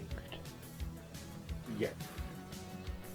Right? As I think a lot of my abilities focus around being able to avoid damage, so I could, my part of it could be something that allows you guys to like get out of the way of stuff, or It's kind but of- I don't know how that applies to a basically, sword. based on how I rolled, I think Basil is more of the glue that sticks everything together. Yeah. Yeah. As far as how miniskirt could translate into a sword, why not have it so that its glancing blows count as full cuts? Oh. That's neat. All right, it's Like, definitely we're doing the Three Musketeers thing right now, right? That's what we're doing. Yeah, you guys are putting your swords Yeah. together. Yeah. I mean, Eleanor could just like basically bless it with divine light to make attacks stronger. give us advantage on everything. Let's see. Hmm. Do consider that you can also do stuff that sort of stretches the definition of what your word is, since you're making a boon. You can also We have- draw from your own passives Okay, and so- stuff. Let me explain to you the like amount of freedom I'm gonna give you here. This is a triple tech, maybe a quadro tech if Cornelius joins in later, or like if you give the boon to him. You rolled 2 20s, and this is the final combat. So just do Yeah. whatever you want. All right. I have another one. All Within right. reason, gonna but use- do whatever. I'm gonna use the association from my overclass of iconic to essentially make our swords into legendary weapons because they are now iconic weapons. Okay. Which will just boost their damage overall and maybe even increase their crit range. In Oh, that wait, I have case, an interesting could idea. apply chains that bind us that would give us the vantage aspect. So I Very nice, very nice. Okay, what I have as an idea, this one, but weaker. Basically, like your attacks get stronger the more damaged you are. All right.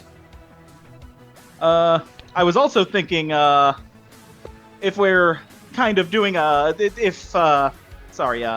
Basil's getting involved, we could also make it so that the weapon treats all enemies as if they have a lifelink. Ooh. Yeah, Oh. yeah, that sounds right. I love that. Yeah, that's really cool. All right. So, I think it's the Dinosaur. swords into the middle and they start glowing. They become magnificent forms of themselves. The divine light seems a little more divine and shiny. Excellent.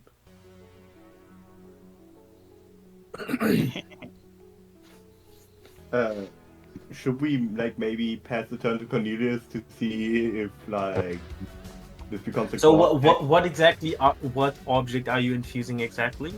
By the way. All of our Everyone's swords, good. because we touched them together. Mm-hmm. They're infusing each other's swords into a united boom circle, it appears.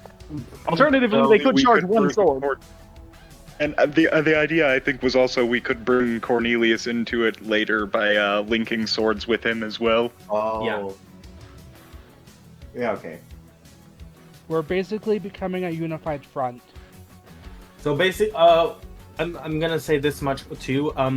If you're doing it with separate objects, you can combine them into one object. So like if you wanted to like create like some sort of super weapon, Merge them all into one sword and then Yeah. toss it to fucking Cornelius so he can just Yeah. one-shot these guys. You know what? Yeah, that's thematic. Let's do it. and that's also one on catching it. Very well. A legendary blade being used as a legendary thing. That sounds good enough. She holds out her sword for that. Wait, Sir if we're- Cornelius, if your we're- sword. Your sword. Come on, throw us the knife. All right. I shan't disappoint you, I say, and then Oh, roll a come 1. Is it my turn? Yeah, I'll just 1d20.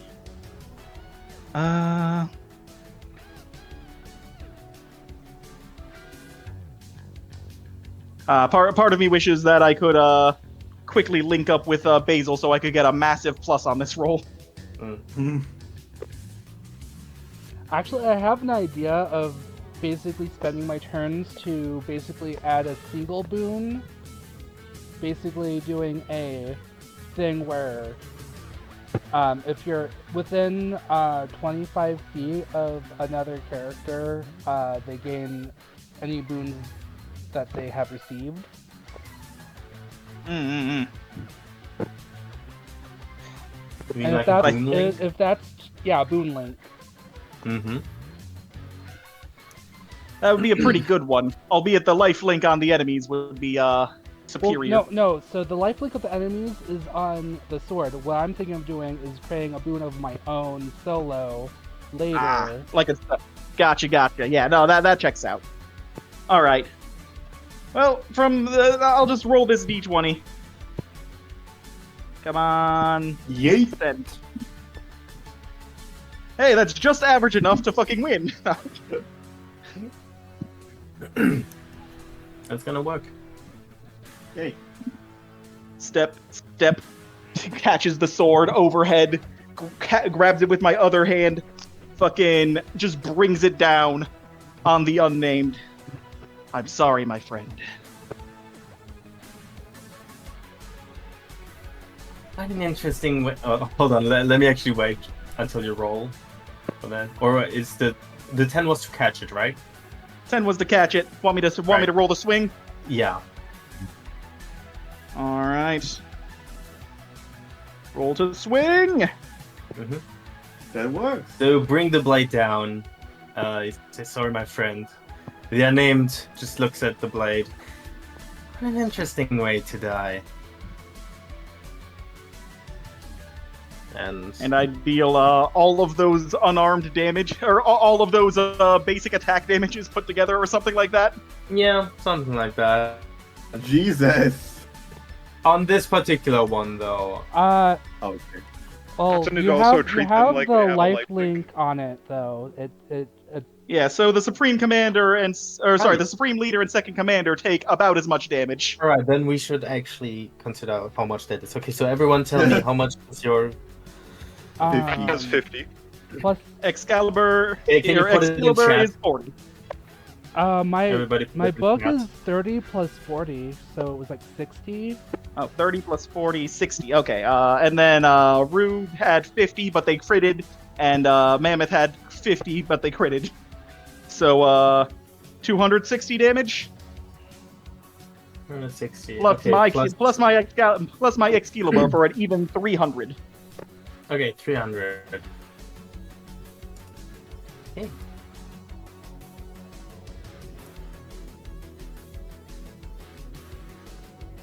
So everybody takes 300 damage. So that is sure enough to knock out the unnamed, but the second command and the Supreme Leader are still standing. All right, Well done. this The is unnamed. a truly magnificent blade. Are we gonna treat this as a side effect of us not having our base attacks anymore? Yeah. Yeah. Okay. I can't do anything without the blade. 1, 2. I honestly feel like if we're swinging 300 damage around, we might be good. Yeah. Yeah. But like Elena only has moves involving the blade. Since the unnamed is still up, technically, Mm-hmm. the second commander kneels down and hands them a little badge. Oh no. Here we go. Reactions. Mm-hmm. Right, so I shouldn't have even skipped their turn, right? Oops. Turn. They still only get one action for the time being, because they didn't have the badge at their turn. But yeah. Mm-hmm. So I'll just do one cool stick. Yeah, 30 damage.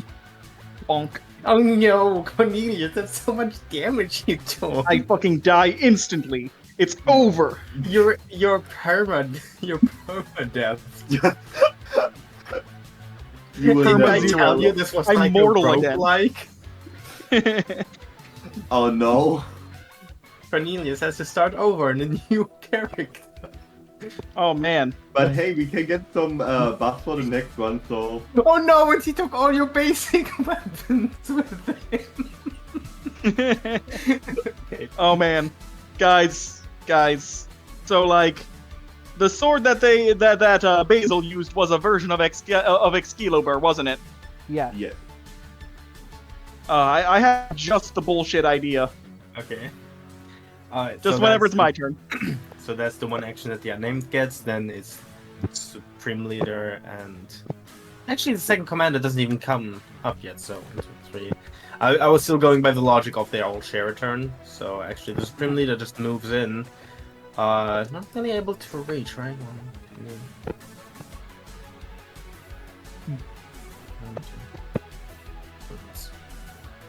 No, they wouldn't be able to reach. Just barely out of reach. Yep.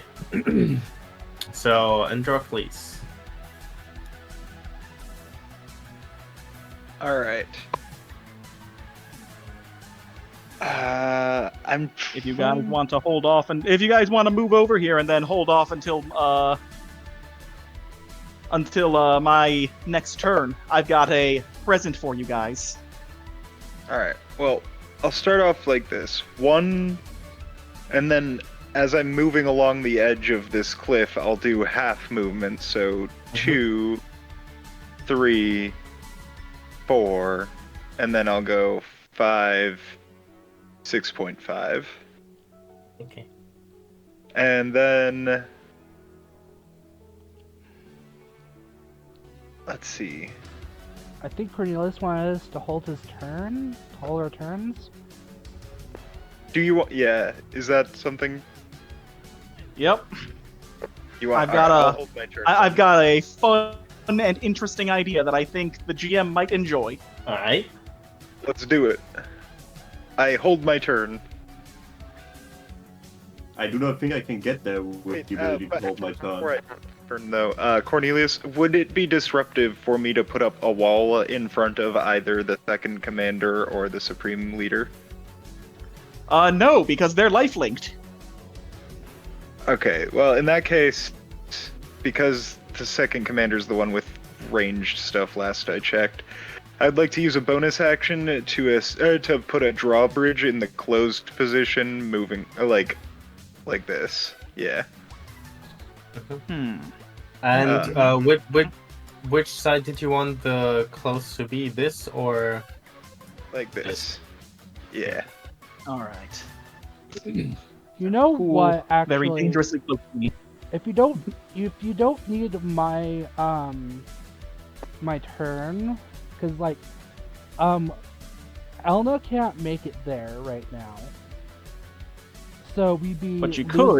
losing a turn regardless. So if I use my turn to movement link each other, then Elna can make their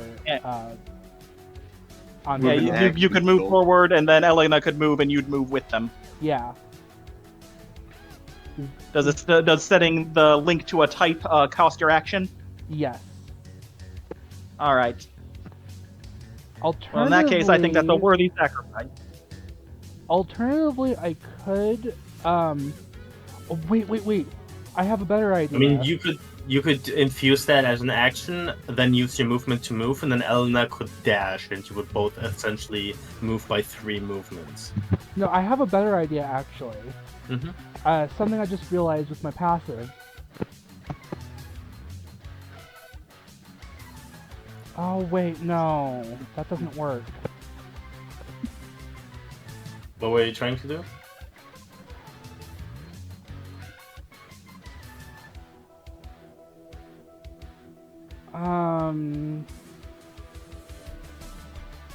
So the idea is I link each other together, move forward,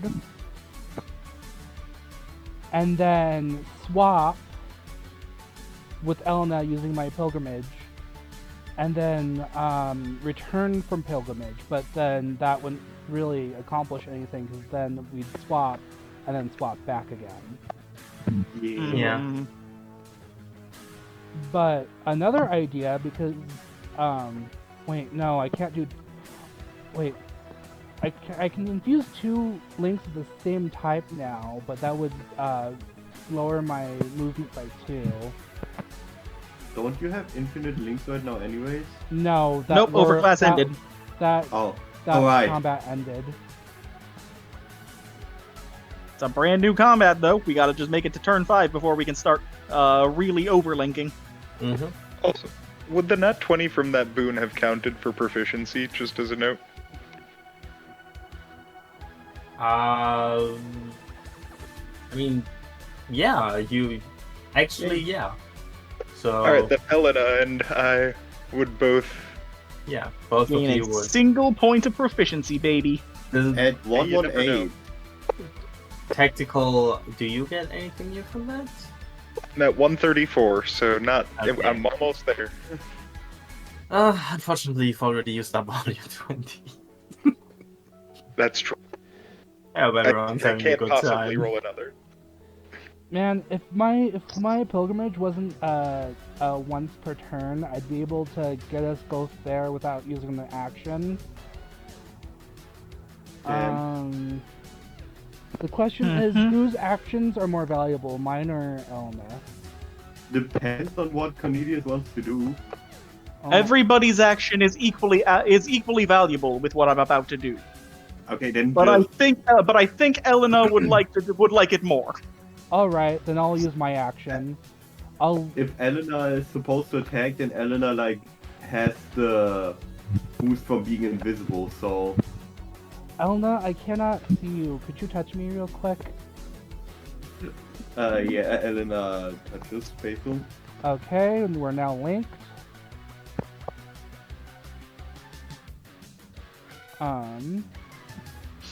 By the way, Elena's theme song is like fits the best with what we did. Yeah. Okay, we're both linked, and I'm converting that into a movement link. Well, if I mean, only I every- had the version with vocals. Oh, Yeah. that would be so good right now. Yeah, we fused. I just did not anticipate that They didn't. possibility. Don't worry, They, I'm hearing the vocals realize- even though they aren't there. Yeah. On that Wow. note, These actually, fools it's didn't a realize that problem. this wasn't our final boss fight. It was their final boss fight. Yeah. 4. Oh, you know what? Actually, I'm gonna keep it going because it's fitting. First of all, the Unnamed is already down, so their theme doesn't really. Secondly, this is the moment where you are in control, so you guys get your own theme playing during this combat. Why not? Yeah. Okay. Actually, I'm gonna play all of them. No. And Elna would At be the same right time. here. Yeah. Oh wait. And you're it right. somehow works. Like all these. Like this is the perfect harmonization when you play all 4 of them at the same time. No. No. No. But If imagine. only. Gotta make the mashup. Who's a sound editor in our group? Okay, second. I mean, I make commander. mashups, but they suck, so no. Mm-hmm. All right. Okay, and that's the end of your turn. Yeah. Okay. That's as far as I can move. Same commander. 1, 2, 3. She's gonna try to destroy the straw bridge. How much stamina does it have again? I think believe it was 100. 100. Okay, let's see. 1, 2. Oh my god. Man, Three. whiff, Oh, whiff, that one. sure is 50 damage. All right. An excellently placed bridge. I'm gonna say on the one she actually accidentally hits the Supreme Leader. KOing Nice. him. Oops. Would that count with the lifelink? No, that would only count with the No. sword. That's the, Yeah, the life link's Also- on the sword. Also, it only deals 30 damage. Fair enough. Wait, would they still be focused since that was from last combat? That No, was that from was- last yeah, combat. that's That ended over. at the end of combat. Right. The wording that's- fits. It's fine. Everything. Yeah, Elena walks up to Cornelius and she holds her action. Mhm. And I thought you, I thought you said think you can get a Alna little moves up. closer.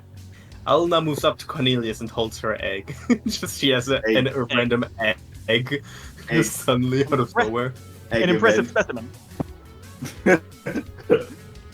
All right. Okay. Cornelius. Okay. So, this is the new and improved version of Excalibur. For the time being. Excalibur.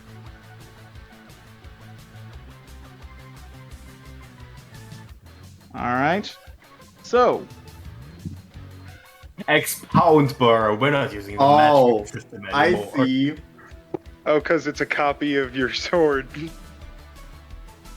this is indeed Excalibur that I am holding. Oh, okay, yeah. Make a 3x3 area of a whole bunch of Excaliburs for my friends to grab. Where? Just around, nearby, within reach. So around you. Yep. All right. It just so happens to miss them. Yeah, I mean that's how it would usually work. So yeah. Very well. But that means we can arm ourselves again. Mm-hmm. Basil not having any range anymore. Yep. But they held their actions, so They can I'm grab it get- and do something with it. Mm-hmm. yeah. Elena has that increased reach, right? Yeah, more than enough reach. All right. In fact, I think they can reach as far as hitting the Supreme Leader with that too, because of Yeah. the step ladder. No, even without the I step will- ladder. Even without the step ladder? Immediately grab one of the swords and swing at him then. The Elena has a base range of 1, +2 because long arm of the law, and +2 because of the candy cane. I miss. Ah, That looks like I wish I had. Anyway, all right. Can you imagine? All right. I almost fucking forgot. The unnamed should be branded. Right. Oh my god. Anyway, Not that it really Elena, matters since 0 stamina, but yeah. Elena attacks the Supreme Leader. Mm-hmm. Yo! Yo! This is already your theme playing, right? Yeah. Yeah. Yeah, let me just start it over. Here we go again. 600 damage to both the Supreme Leader and the Second Commander. That'll do it. That'll do it. K.O. Elena, please describe how you do this. Elena pulls out the blade from the Kiloton graveyard, holding it above herself for a moment before swinging it right. I still don't know how that would like work in word with that range, but like swinging the blade, somehow hitting the Supreme Leader from here, It's slicing magical. right through them cleanly. Alright. Yeah. And I'm then not- she sheaths the blade on her like bag blade holding thing, which I do not remember the name of right now. Jeez. That absolutely does it. Great teamwork, everyone. Where is it? There we go. But then they used their outclass. Oh no. It wasn't 5 turns, punk. You can't. The second commander also has an outclass. Now no one knows Alright. is impacted. This outclass says that it can be used at any point ever. No. Oh! As often as, Alright, as let they me- want. Let me reveal the GM layer. I got one. There we go. Oh, so that is over here. I get another level. Alright, let me just take care of all the stuff.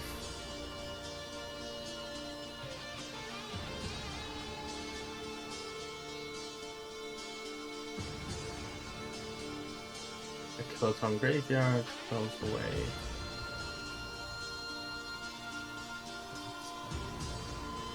Okay, I'm gonna delete the shadow because there's no third.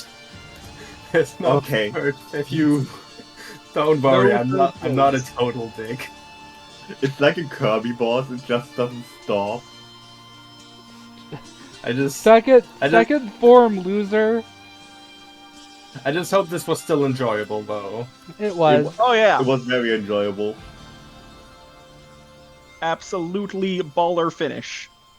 Yeah. 10 out of 10. The end was ridiculous. I love it. The supreme leader, the unnamed, starts standing up like, I wonder what would happen if the supreme leader and second commander fused. Did you not realize they're not gods, they're angels? The cassette beast theme plays again, but this time they fuse Yeah. and it's the lyrics. I gotta make sure I stand next to these rewards that I can't get. Alright. Hold on, let me get. You know what, let's leave it without music for a moment because okay, so 120. Okay, hold on.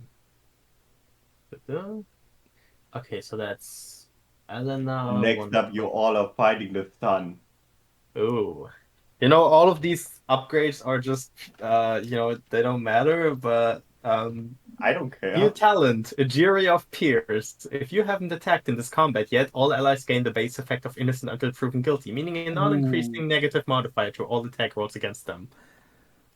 Oh, that is good. I really tried to base you all around like staying like not attacking for a while and then just going all in later. Yeah. All right, so tactical 135. And Dracles. Okay. Small problem now may last +1 round for every enemy currently focused on / distracted by you if you choose so, but then gains +1 round of cooldown. Very nice. Nice, nice, nice. Deathbird. Oh, that's just a reply to. Right. So, okay, you took stamina. Okay, so that's everything then. Okay. Good. Okay. Hold on. Let me actually set some stuff up. So I'm gonna need to. Yeah, I'm just gonna move all these gods away. They're still there. It's like I'm gonna have to move them later, and I'll just do that now. Right. Yeah. Okay. Um.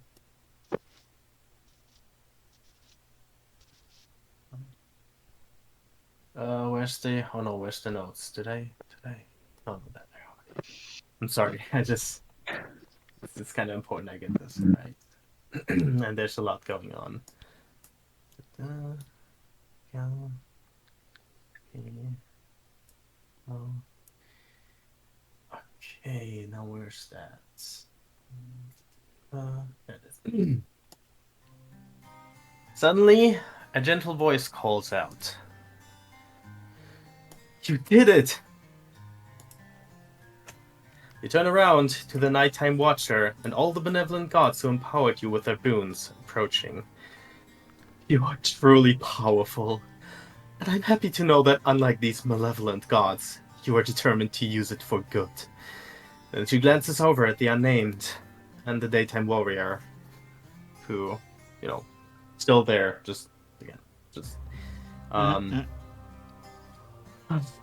I don't know if my love joined them by their own free will, or if perhaps they were corrupted by the Supreme Leader's power the same way my dear friend the Unnamed now has. Furthermore, I don't know if either case would be reversible, but the mortals get to live another day. And for that, I'm most grateful to you. Now, my allied gods, please take these power-hungry monsters into custody. The benevolent gods walk towards the Supreme Leader, but then... Stay away from me! I will never give up! The other malevolent gods, just about starting to recover, group up before them defensively. You may have been defeated, but there will be another day. If just 4 newborn gods can hold this much power, imagine what I will be able to accomplish with an entire army of them. And they won't get any boons other than those that I supply them. An army of soldiers, each with the power of a god, who know not how to think for themselves, but only to do as they are told. I will be all-powerful and unstoppable. As for that insufferable no one knows. They turn around to look at the mortal. I'm a little sad that you think that free will is a blight. What did You're you say? acting as if free will isn't itself the beauty of a world. The world you're trying to make is going to be stale, and frankly, nothing good's going to come of it. You will see that we're right. You don't know anything. You don't know what it's like to be gods. You will learn. The way I see it, Seems you're like a better imposing god your than you, vision though. onto everyone else. Not fair now, is it? The truth is hard to grapple with. We're doing this because we understand that it is necessary. Oh, you And say that you no one understand. knows. but that no we one all know knows. that you're just leading them into what you want, not what they want. You think we want this? You think we want this? We hate having to do this. We do it because it's the right thing to do. Even if none of these benevolent gods understand. Empty words. As it stands, They are not empty words. And they turn around, done talking. Well, done talking to, done arguing. They turn around to look at no one else again.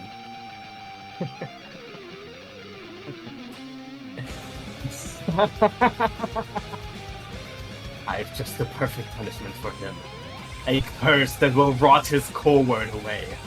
He will never reach over 100 proficiency, forever stuck with the power of a god just out of reach, until the last day of the mortals comes, and he will have a front row seat to watch, and realize he never had the power to stop me, but only to delay the inevitable.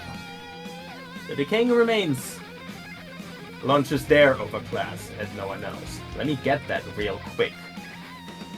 The decaying remains. There it is. Apathetical infection. Transcribe an enemy's soul with your epithet, causing their epithet/core word to get weaker over a long period of time. While under this effect, the enemy is immortal, but can't gain any more proficiency. This effect persists after the end of combat, once per adventure. Okay, no, nothing. The, where was I? Right. Launch the overclass and no one else, blah blah. Then, the elusive uses their overclass. This And poor you guy. guys were kidding, but overclass, I'm out of here. Teleport yourself and your allies away, leaving and ending combat once per adventure. Damn. So, then there you go. All the malevolent gods. Hold on, let me stop the music. All the malevolent gods, including the unnamed, disappear without a trace. It seems it's not over yet. But you needn't concern yourself with this any longer. It's high time we officially initiate you into your roles as gods. We'll begin our journey to the Council of Gods once you feel ready. Oh, and please return the magical items you were given as boons back to their respective gods. Would it be okay if I held on to them? Hold on. Yeah, there you go. Everyone stares at no one knows, who surprisingly seems to be addressing the Nighttime Watcher directly. You can perceive us? No one knows nods. The more time I spent around you, the more I could feel your presence. My covert makes me uniquely perceptive, but even to me this was a revelation. Obviously, I'm eternally grateful for your aid, and I have no right to ask for any more, but that curse that the other gods laid on me, it's still very faint, but I can already feel the subtle ways it weakens me and drains me of my power. I foresee that considering how my covert works, it might soon start affecting my memory. So that's why I asked for you to leave me these magical items as memorabilia, as I will write down all that I know before it's lost, maybe forever. You may rid them of their... I was going to recommend we could try to leave him with a rather special sword that can help him in his battles to come. That too. And as a You may... as a fellow scholar, it'd be remiss to not let a fellow scholar finish his life's work. I shall look over you for your forthcoming days as you record all this. He smiles. Thank you. I appreciate it. Now, I understand this is asking a lot, but you may rid them of their godly power if you must, but please just leave me the objects themselves. From this day on, I will be living here to remind myself of this day's battle, and I will build a community just beyond this beach, and name it in honor of the god who sacrificed themselves to save me. the Nighttime Watcher thinks for a moment. Alright, as you wish. And I too will keep my watchful eye on the progression of your curse every night. Thank you. I will keep these boons safe somewhere, together with a written tale of the suffering atmosphere race. And with those words, he begins writing. Now you have your last chance in this adventure to roleplay. Let me, let's see, which music should I use? Yeah, let's go with this. Okay.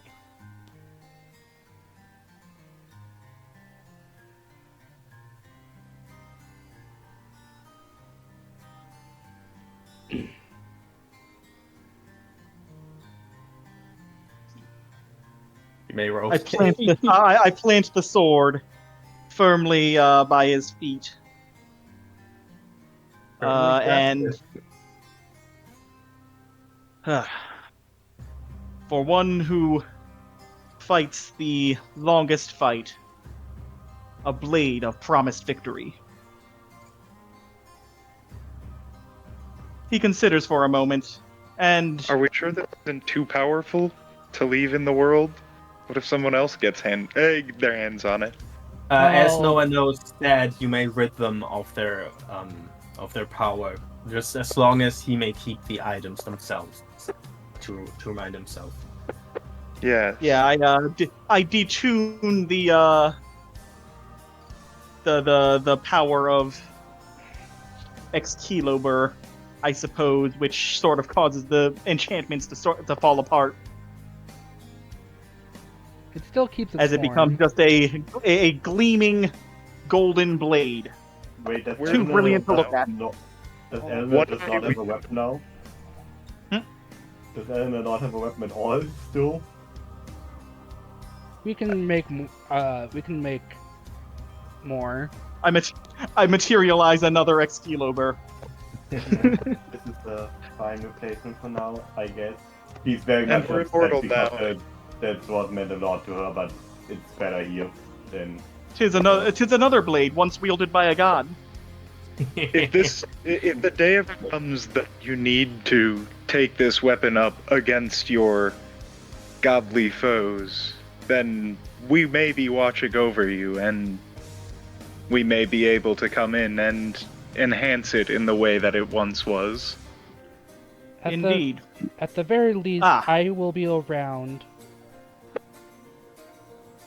And I have a connection. Go ahead. I feel like I have a connection with all gods here, and I feel like if needed, I may be able to just call you over if the need be. Oh yeah, summon me anytime. Very well.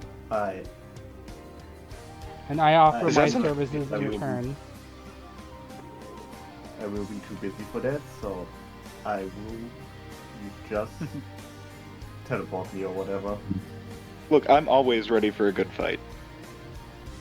Indeed. As it happens, I have no need of this for the time being.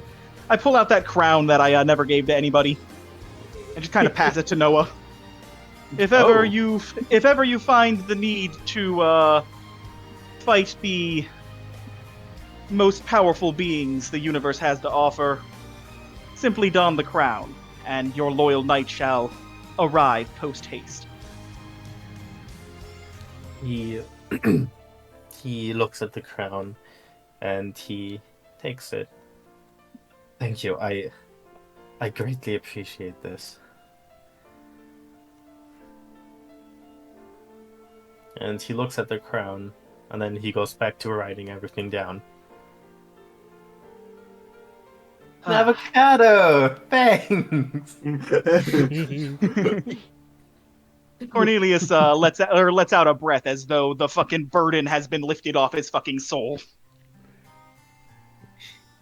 Starts ascending into the sky. Not for nothing, takes but a a seat. world without suffering really does sound pretty unnerving. Yeah. I'm certain most of us wouldn't exist at all without suffering. How Too would true. you- It feels Getting almost this impossible for many powerful- people to get to 100 proficiency without causing any suffering at all. Or receiving it. Yeah. I can't begin to understand how they could feel that way. You know, they weren't always like this. So when we first realized, when they first proposed their plan, we were shocked. We always understood them to care for the mortals just like any of us. So we don't understand how they came to this conclusion. Well, we saw one of them had the ability to take people over to their side by force. Basically removing their will. We should. But still, the question remains: how did it start? I have to imagine that over a lifetime, several lifetimes of causing suffering, well, they just saw it as the only thing that existed in this universe. The only thing that truly made this universe in their eyes. When you Something only, disgusting. when you only see one negative thing for a long time, that's the only thing you're going to be seeing. You kind of lose the good parts in perspective. Indeed. Really would have thought that the second commander would know all the good that exists in this world, not just the suffering.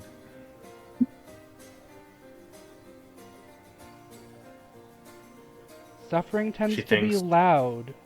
Suffering tends to be more present than the good times. It's just when you have a proclivity of only seeing the bad parts of things, you ignore the good parts, even if you can sense it all the time. Yeah, it's You kind have of a like how point. you could have a whole crowd of people cheering for you, but then the one guy that sneers at you in the hall is just going to be on your mind all day.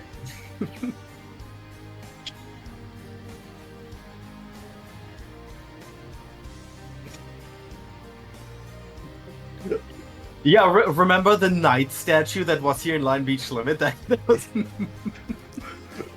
For a moment, I was like, no, I don't remember that. And then I'm like, oh, it's a joke. You're right. Me and Burgundy, we planned it. Yes, we planned this long before we ever met. That's just how good of a. That's just how good we are. Yeah. All right. Do you want to do any more role play or anything else you really want to get out of your chest with each other?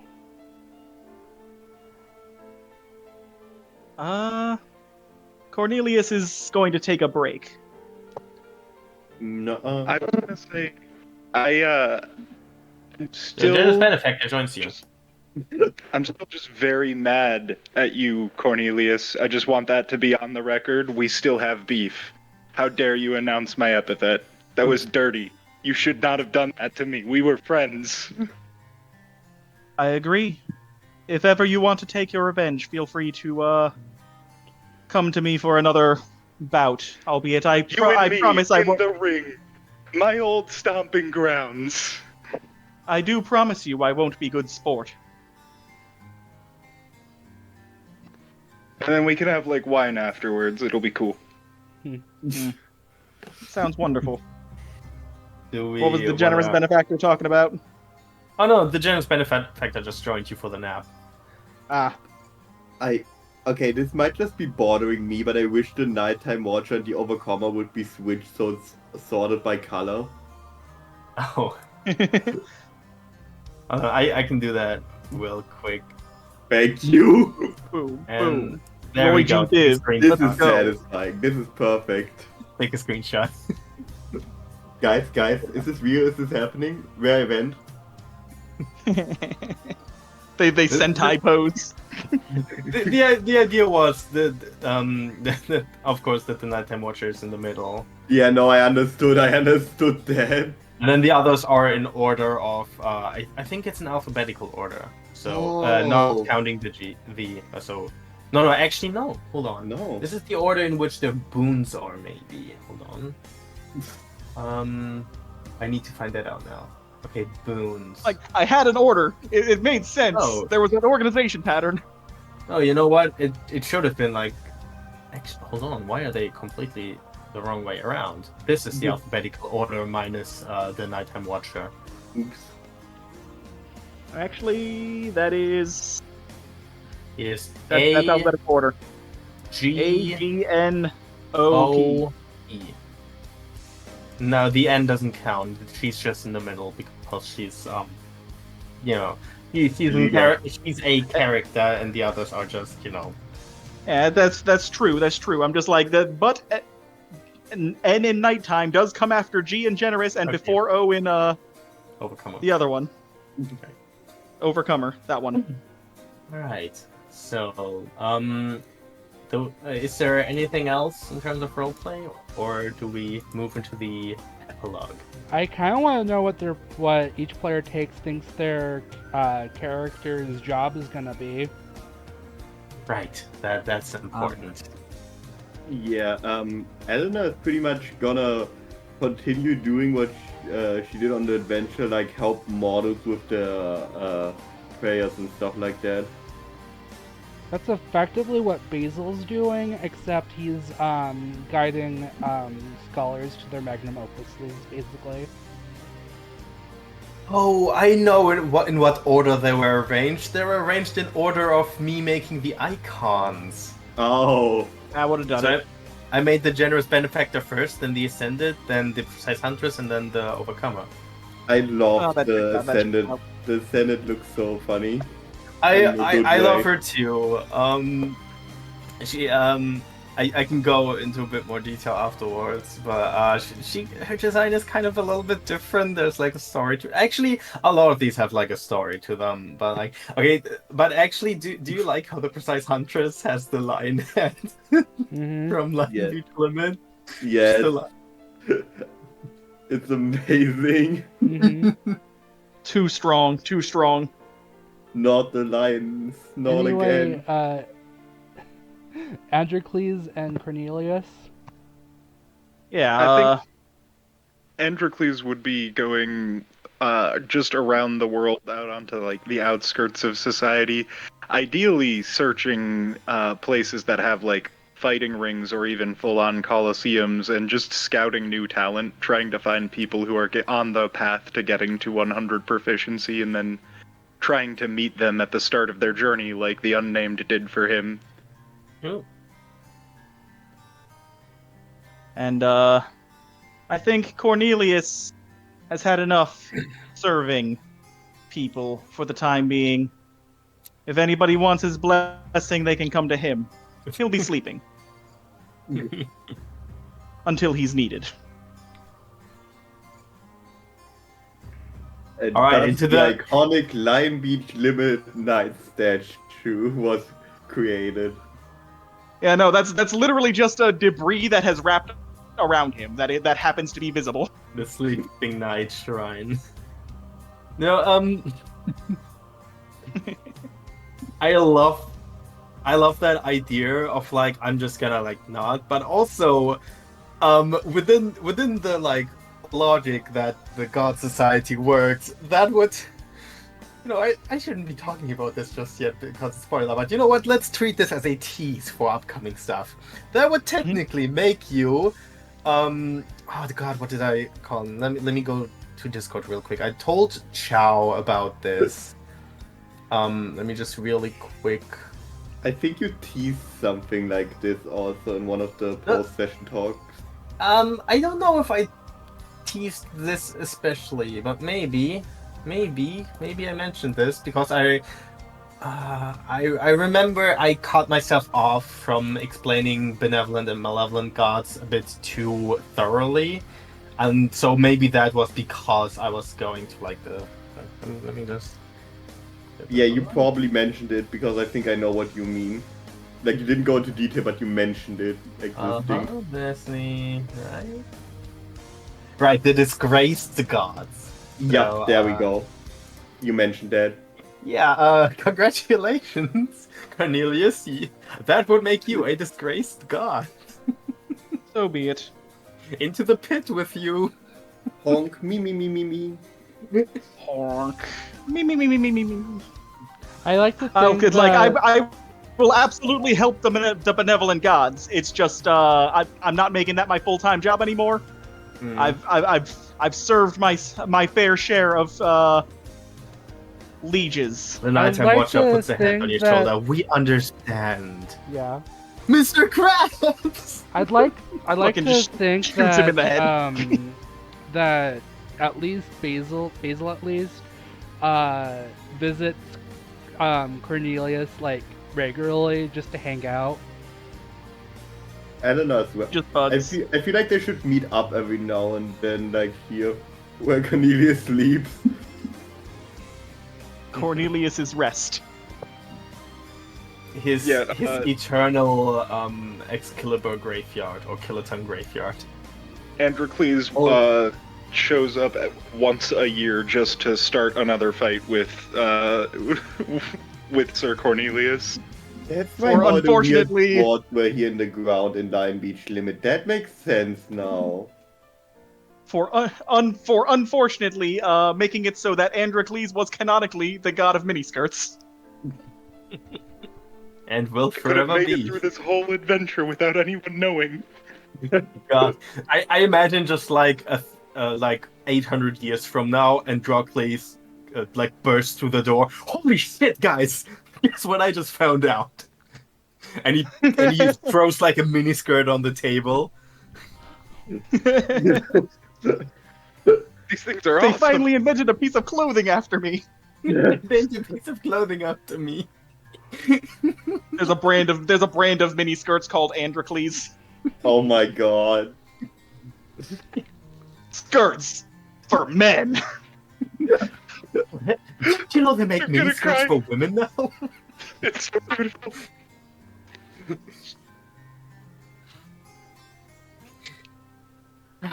Alright. Unless there's anything else, because I really want to give you all the space that you want for, like I'm not gonna move on until you guys are like fully out role played, but just to make sure. I can't think of anything for Basil, unfortunately, unless someone has Yeah. something for Basil. I'm good personally. Yeah, same. Alright. So I'm with sure that that's all then, the things we did get. Sorry. I was trying to say that I do think Androcles would have taken it very seriously when he said he could be summoned anytime.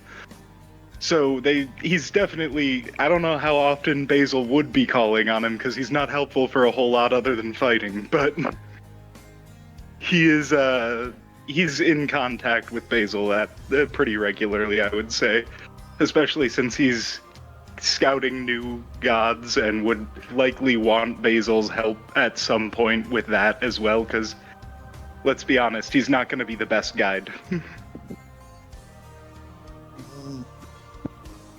alright. With that then, I will move you to the epilogue map.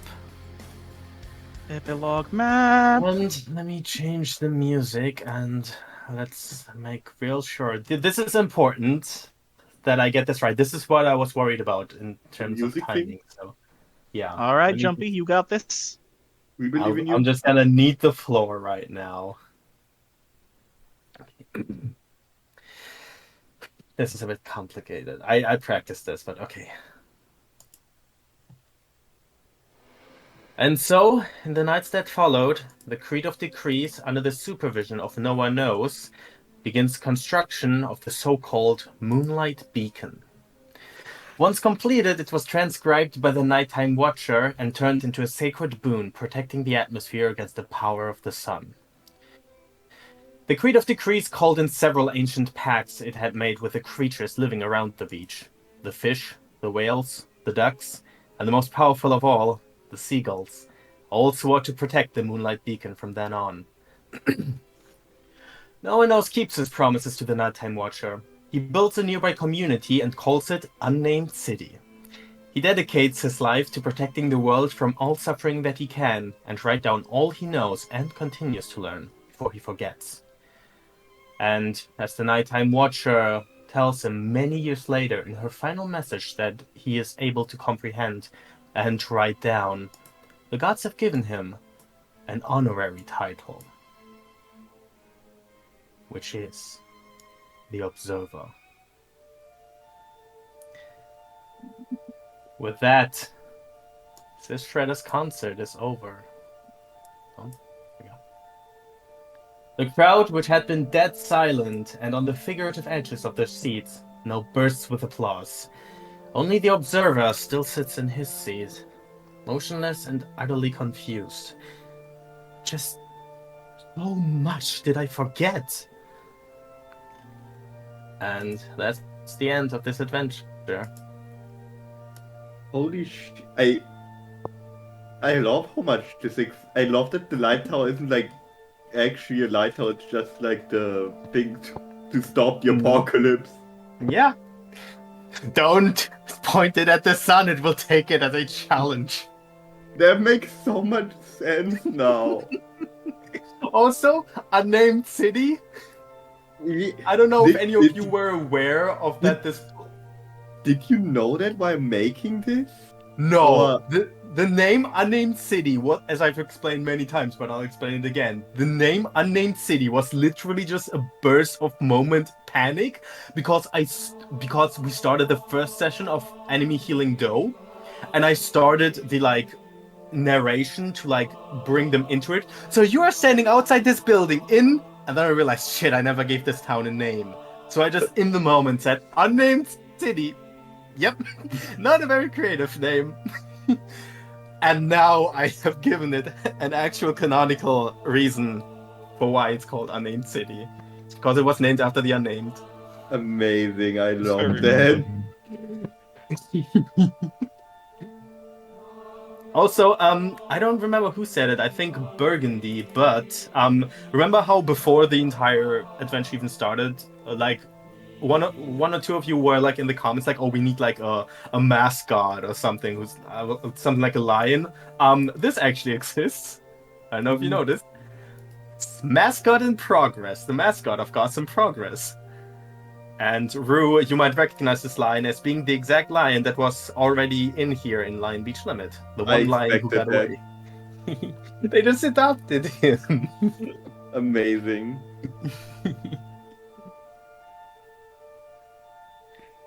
We've done the fandom a service. Backstory, lore, what's up? I'm very That lion curious is spiritually about linked to our, Andrew, please. proficiency rewards.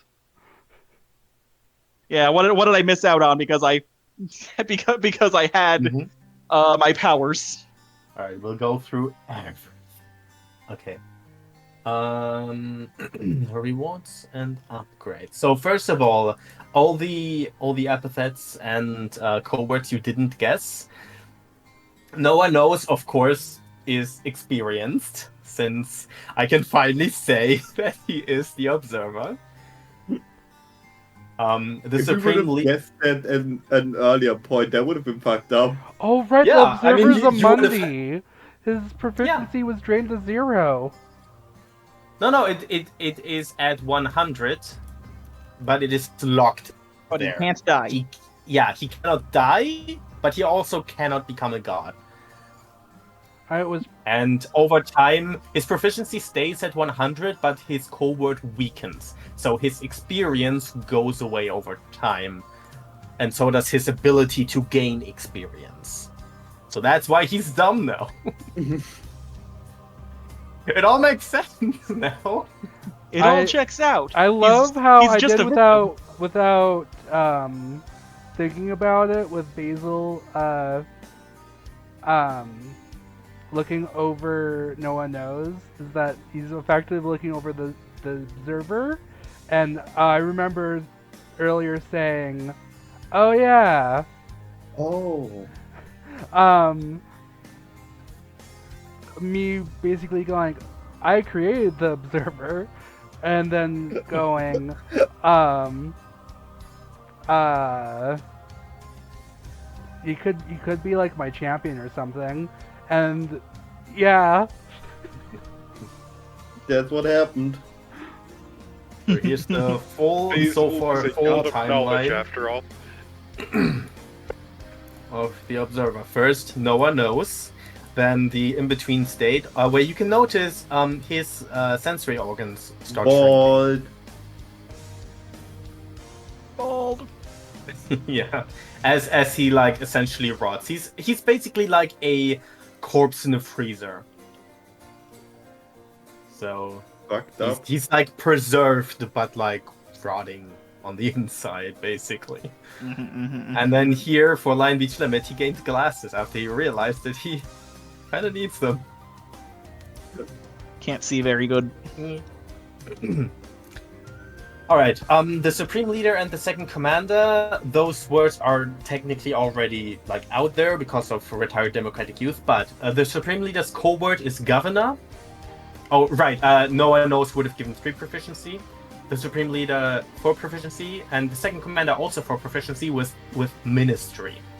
The Omniscience epithet is Aware, which would be 2 proficiency.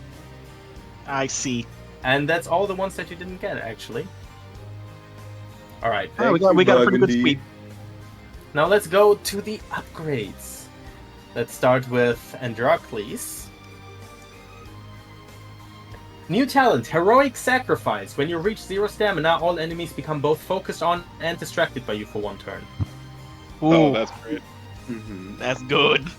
And new talent, Flawless Fighter. As long as you're at full stamina, take half damage round down. Fair enough. All right, small buff. Actually, kind of a big buff considering then you'd be able to regenerate yourself up to top. Yeah. More easily. Just go around it. Now costs 0 stamina if you're below half stamina round down. And the last I mean, one. not like it mattered for this particular Yeah. campaign. He got knocked down to 0 and below. Sword and Board now deals/reduces another +2 damage. Ooh, that would have been nasty. Alright, then next, 70 damage basic attack. next with Basil. You can now infuse 2 links at a time with the same property without triggering these chains that bind me. Ooh. Next one. Oh, I really liked this one. The next one that would be so potentially like OP, but I really liked this. New talent, Chain Reaction. Hitting endpoints with your weapon instead of triggering sudden to return with knowledge may now cause a projection of your weapon to attack from their respective other endpoint, if you so choose. If the projection hits another endpoint, this effect may trigger again and again and again. Big. Huge. That's such a setup move. Yeah. Just like, hey, I'm gonna set up all these losers and then just daisy chain them all to death. Rip Goldberg machine. A projection caused by a chain reaction may itself now apply the link status or trigger sudden return with knowledge. Oh my god. Wow. Huge. These chains are heavy now only gives you -1 movement per additional link of the same property. Alright. These are ridiculous. Jesus. Basil's Yeah. gonna be going crazy for real. You can now infuse 3 links at a time with the same property without triggering these chains that bind me. And a small one for the road. Endpoints now must only be within 30 feet of each other. +1 space! I mean, it really adds up with the amount of chains that you can create at this point, but yeah. By this point, with your ability to just daisy chain people together, just you could have an entire map full of people. Alright, now Elena. Yay. Trial by combat can now be used on any one enemy within range of your weapon. If they win and are not within their weapon's reach, their attack misses you. Oh, that would have been so good. Gambling would have finally been worth it. New ability, anytime, overruled. You may stop an enemy's action, but must roll a 16 or higher to succeed, once per combat. Mm-hmm. Fair enough. For a 3 cost, it's a formality at this point. Rolling a nat 20 grants you +1 use of either criticism or overruled during that combat. Oh, Nice. yes. I love Huge. criticism. The effect of Light of Divine Punishment now automatically applies to your weapon as long as you're at full stamina. Oh, I literally just get the Legend of Zelda thing, Yeah. which it was referencing, so... Bonk. Bonk. Alright, and innocent until proven guilty now instead adds an additional -2 for every completed round that you haven't attacked. So I think that's an Ooh. increase for that. That's insane. And the last one, hold on, copy, there we go. A verdict based on evidence now also includes the modifiers of a jury of peers. Alright, so your allies also get the damage buff. Very nice. And Just stand by and judge everybody, and just watch as your allies start doing +50 damage, plus 100 damage. The enemies die. All he does is just like watch. Watch judgingly. all right, so He's Cornelius just staring at me menacingly. judging me. Cornelius. New talent, the King's Will is unwavering. Rolling a nat 20 stops the decay of all stacks of burden and anti-burden for 1 round. Very nice. Not that I rolled many of those. Yeah. I rolled like 4 or 5. Skeleton Graveyard now lets you create a 4x4 graveyard. Fair enough. I kept doing the opposite of that. Enemies gain +1 stack of burden while adjacent to you. I mean, if you were able to create a 4x4 graveyard and focus it dead to a 1x1, that would have been even stronger, so... Yeah? Mm-hmm. Alright. New talent, Passive double duty. You may have loyalty to the king, but there are 2 kings on the chessboard, and you have found that, for you at least, more kings equals more power. You may select a second king. If your 2 kings ever come into conflict, you must choose one and gain disadvantage on every roll to oppose your former king. However, if both kings are present and united in purpose, then you gain advantage on every roll serving that purpose. I think that was one of the ones you gave me. Yeah, that was one of the ones on the sheet. It is phrased differently, so I did not come up with that one. And the King's Will is unwavering now gets triggered if you roll an 18 or higher. Certifiable outclass in my god form. Right, so you did get the Squire ability, but I don't think you ever used it, right? I gave it to the unnamed at one point to Right. lighten a ship, but that was it. I remember. Was it Basil who really wanted Yes. Cornelius to like him? And I was like, oh, just wait until the next upgrade. And then Basil never became the Squire. Never Squire. I never took the time out of my day to Squire somebody, unless it was like for setup purposes. There was really no reason to Squire Basil, but Yeah.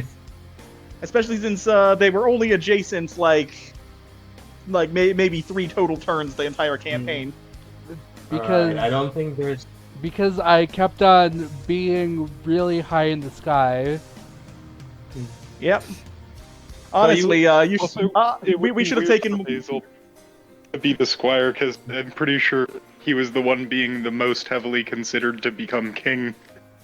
Yeah, of the people who were in the party, the king rating was at the top, Basil, then Elena, like very close behind, and then at the way at the bottom was Androcles, actually. Understandable. You know what? I'll So- take that as being considered the favorite. So you got everything from the shops, but let me tell you at this opportunity, there was a shop item that I cut because it turned out it was incredibly overpowered. So you know how No One Knows moves 1 space at the end of every turn on the turn order? Yes. Yeah. Move 2 spaces. So there originally was supposed to be another item that's like winged boots or something like that, and that was supposed to double movement. Until I realized he's just gone and nobody could keep up with him ever. Noah just So gets then- to the other side of the map. It's over. So then I just drastically nerfed it to like at the end of each round he gains +1 move. And I thought, okay, that's gotta be fine, right? That's just +1 movement per round. Nope. But it Even turned worse. out, it turned out that just pushed him over the edge so that gods would always have to just run after him to even be within range, and then not be Yeah. able to attack, and then he would just be gone by the next turn. It's like... So I was like, no, I need to cut this entirely. His It's movement just gotta speed, has to go. yeah. Unfortunate. All right, let's see. Right, all the boons. Like you saw all the boons, but let me show you all the assets. So for that, let's move back to the Beach of Decrees because that's where I put all of those. Each of Decrees, my beloved. Each of decrees. Oh, hey guys. All right, so Who's having the greatest nap? let's divert our attention to over here, this general area. Give me a Um, shift ping. Yeah, I just did. I'm Double the one. another. There we go. All right. All right. So, you already know all the characters and their stuff. Oops. There we go. Okay. Then of course there's the.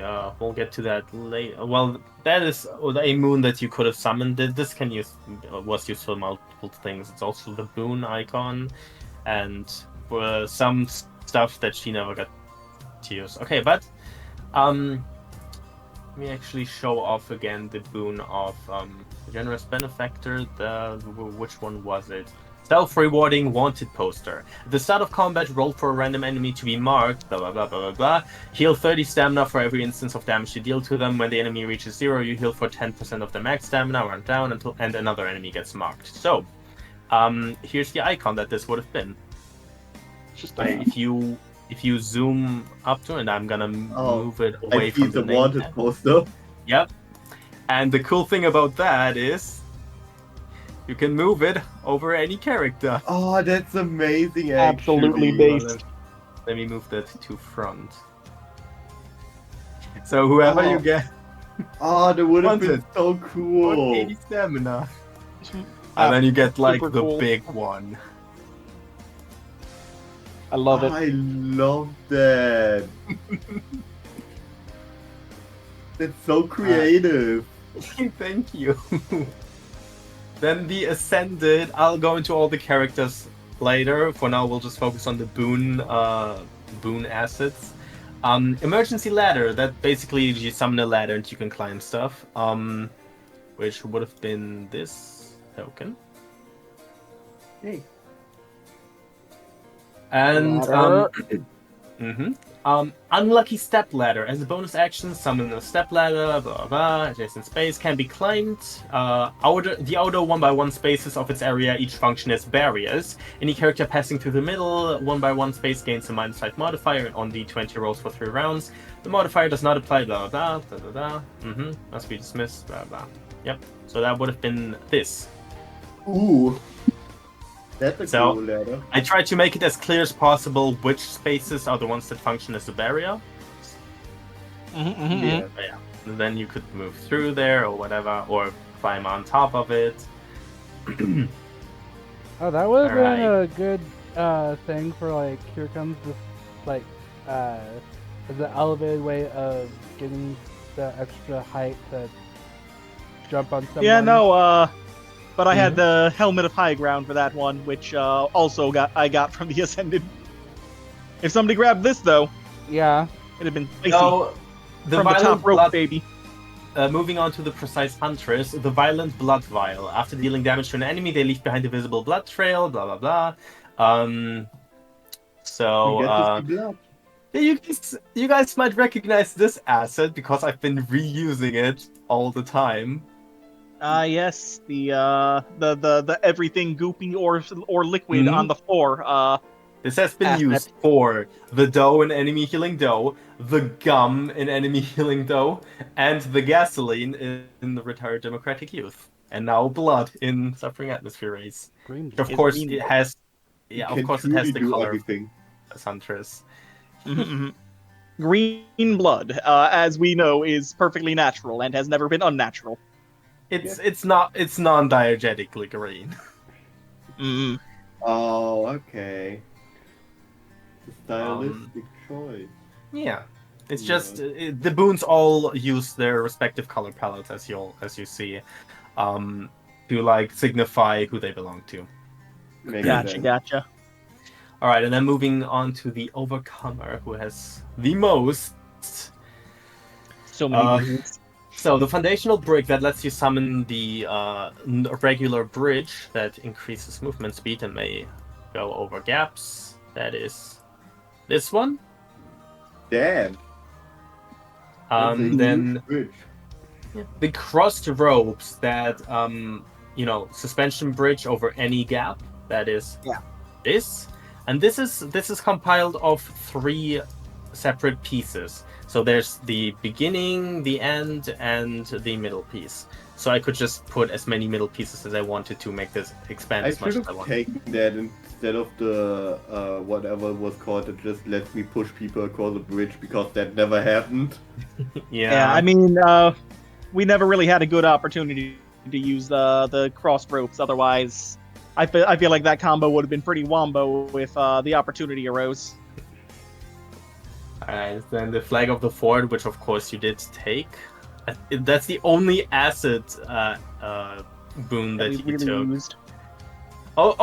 Chao took so many more of these, so I constantly had to like move to this map.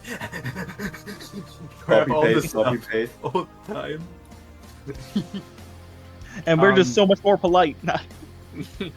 Then there's the waypoint, of course, which you also took but didn't use later on. We used And it. okay, We used it. We a used it for the little ship. bit. It's just yeah. yeah, just the you ship. you used it, but you didn't use it later on. Yeah. Yeah, it kind of flipped our tactical. You didn't really mind need whenever it, to be fair. Right. It didn't. We had the It zoom didn't shoes. flip my tactical mind. It was then the fact that it needed an action to place, and I had like a lot of plate spinning at the moment. Yeah. Mm. Okay, so here, remember the troll whistle that summons a troll? Yes. Now, who of you has seen enemy healing dough? I don't know if I anyone only has. saw like the first few minutes of the first episode.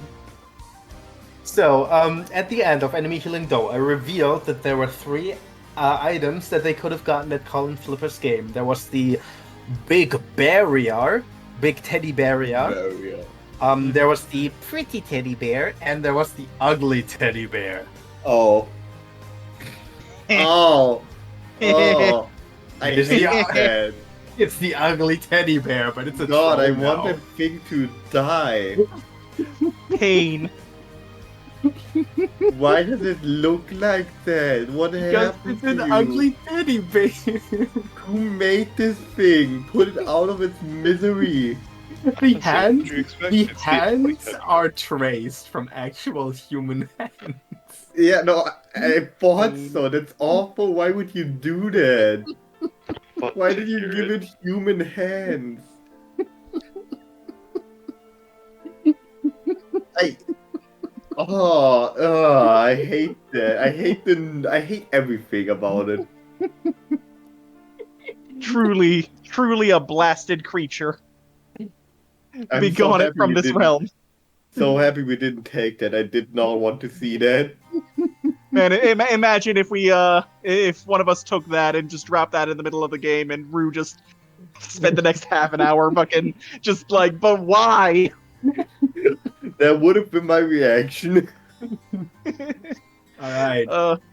So let's see. So ugly. Characters. Any stuff missed with the characters. So let's start with the unnamed.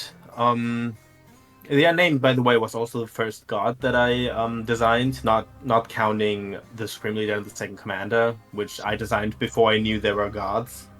Fair enough. Fair enough.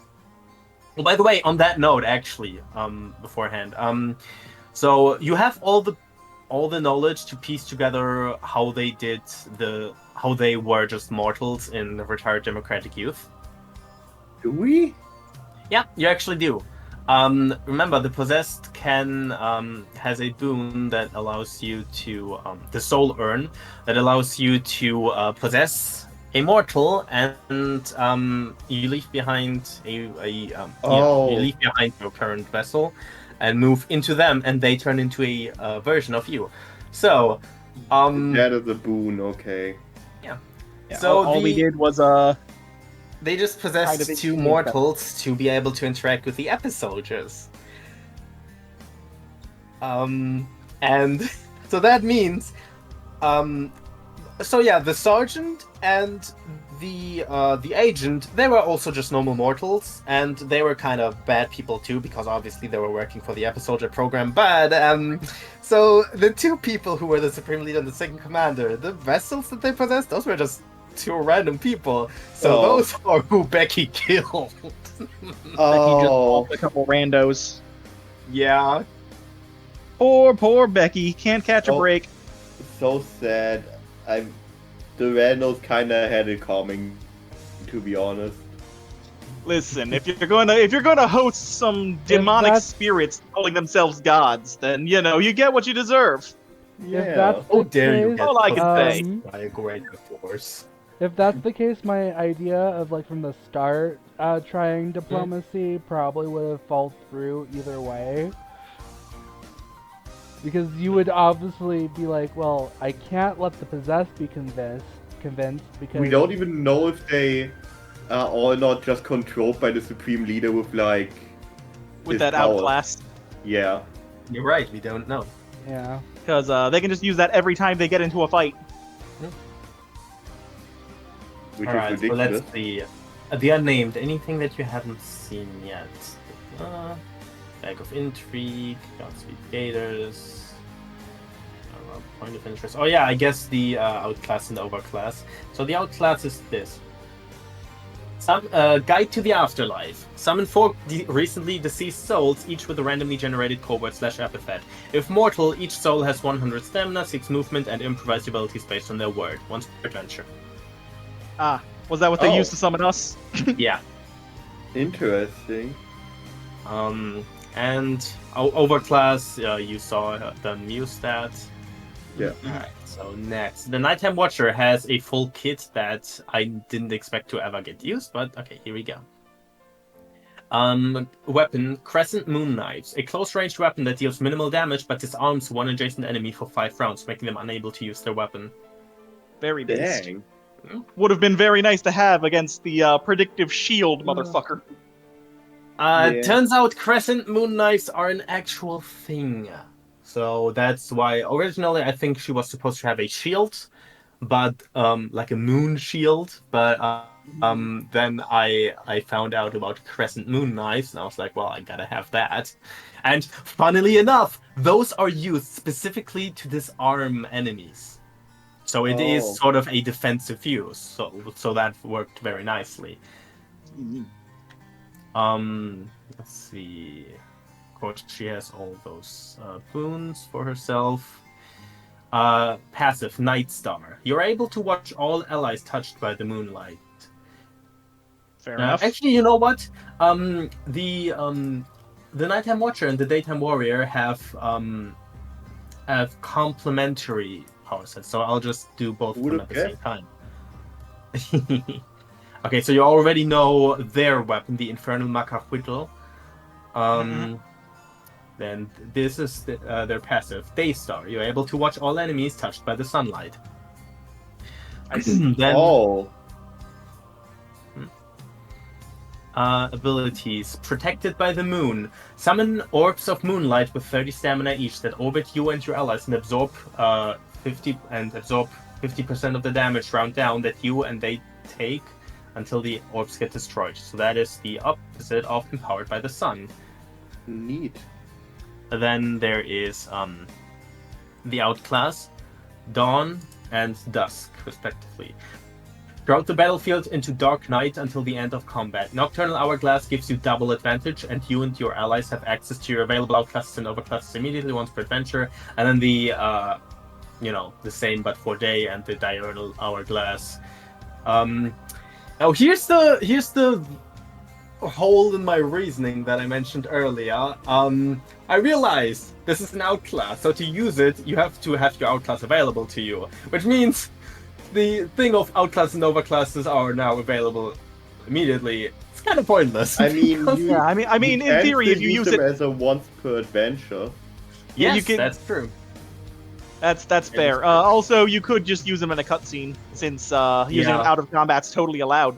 The entire Side eyes the point Supreme Commander. the entire the thing is, I would have totally used it at the start of combat, and I think that was the intent, because I wanted in the final combat for all gods, for all malevolent gods to be able to use theirs. So that was gonna be like the big thing of that one. So it was like a boss rush, but they all get to use their things. But then I forgot this existed, and I was like, well, I guess I didn't consider that I have to wait for a couple of rounds. And okay, if they defeat like 1 or 2 gods until then, that's fine. And then We Then I- hard rushed him. All right, and then there is the overclass, which Dayfall already, but Nightfall. Summon a moon crashing down in a 10x10 area, dealing 1000 damage to all characters within after 3 turns, once per adventure. 3 turns left. 3 turns left. So imagine if those Turn two work left. together. It They- would they make a conver- they- difference. They It already combined kills everything. Eclipse Fall. Motherfucking those deals two- 10,000 damage Those two are a power couple. in a 100 by 100 radius. Shame the Jesus. daytime warrior got brainwashed or whatever. Yeah. Yeah. Actually, as we go through these characters, I'm just gonna say whatever I have to say on them. So Nighttime Watcher. I hope her design is good, because I really struggled with that one. I like her design. Also, She as seems, you, peaceful. as you might notice, she is holding a bag of scrolls that has a different color, and the Daytime Warrior is wearing a cape that has a different color. You're right. So those respectively were gifts that they made to each other. Oh, How she's- lovely. Sad, crying tears. One Piece ugly crying. They loved each other. Yeah. we gotta find some sort of new god who can undo that brainwashing. The god of free will. We will is an But that's illusion. not a compound word. No. Why? Yeah, I really struggle. The design of the Nighttime Watcher went through like so many different versions that were all so different. And like some of them just didn't really work properly. Some of them were like, I don't think I could pull this off properly. So like I just had to change it so much. And then eventually I just I just settled on this, and I was very happy with this. All right, and the Daytime Warrior, I have actually so many like design choices here. So originally, the idea was just this like Greek warrior, like in Rockley's kinda, So that was kind of the only idea I really had initially, and like there were at that point actually because at that point I was still going by like the regular like binary of these two. So the Daytime Warrior would have just been this like warrior who fights with a sword. The Greek Honestly, warrior fights with a sword. unfortunate that the Nighttime Watcher isn't just a moon with a pair of legs.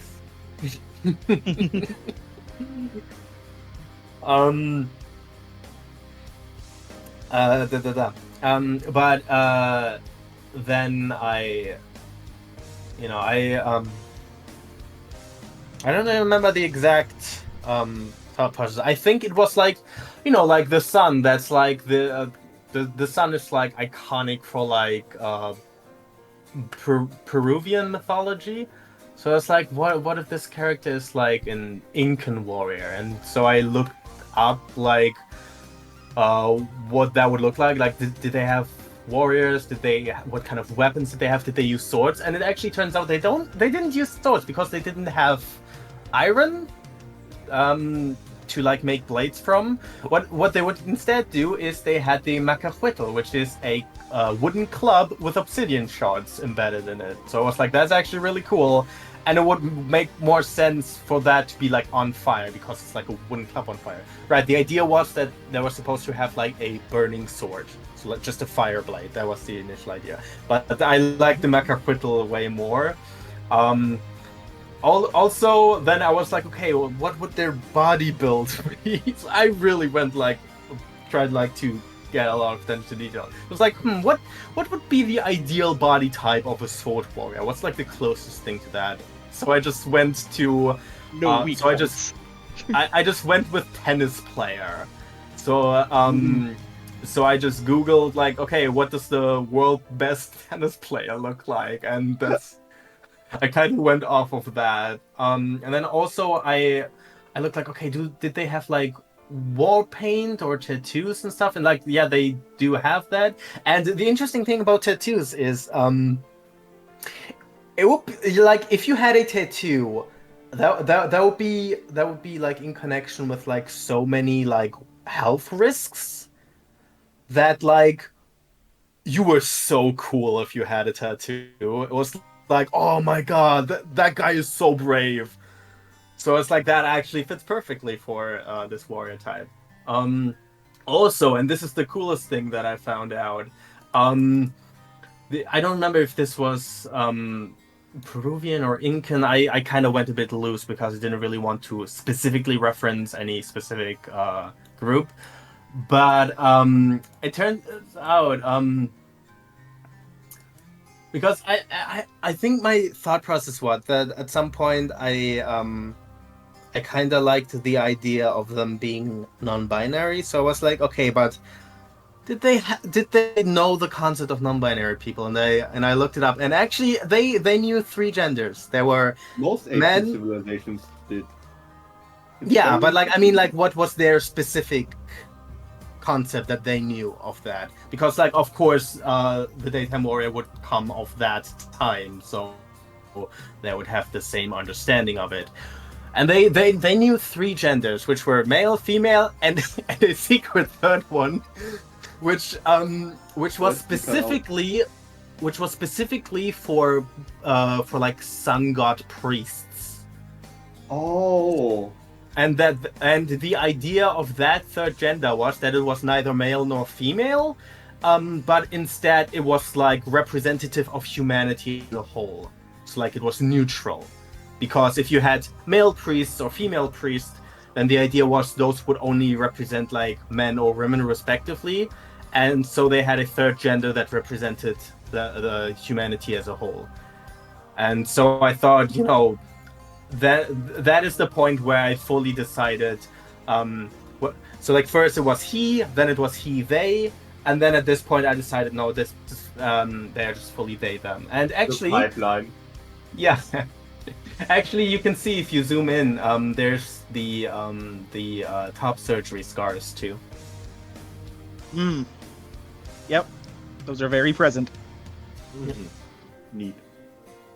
All right, they're maybe the character I have the most to say on, honestly. So I hope this isn't boring anyone. It's very interesting, like looking at the digital art book with creator's commentary. I just really like to have all of that just on record, like recorded, so people can look at it and all that. And also, I just want to share everything that I did after I spent so much like time on these things. And like I try really hard, and I want people to understand how hard I try and how much like thought I put into stuff. To be honest, like this is my moment of being able to be self-indulgent. So No One Knows does have a character sheet, but that's basically just, the observer's sheet minus a few things, I think. Which I don't really need to show that off, because that's all in enemy healing though. But I want to show one thing, which is just interesting in the context of this adventure.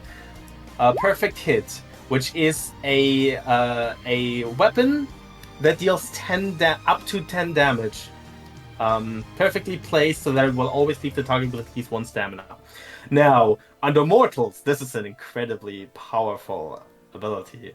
But under gods, this is a 1 this is a 1 damage ability essentially. Which I just thought that's funny, because even in enemy healing chip damage. yeah.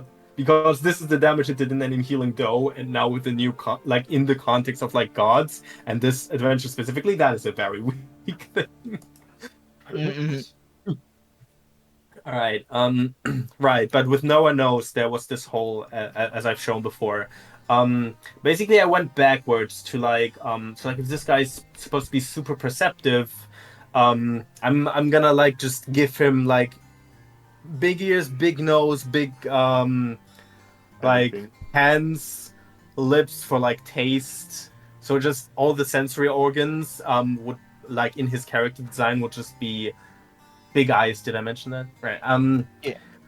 And then the idea was that over time, due to the curse, they would all shrink to the more realistic proportions that the observer has. So yeah. Chao's reaction to seeing the in-between was, it's still so weird to see the observer with lips. True.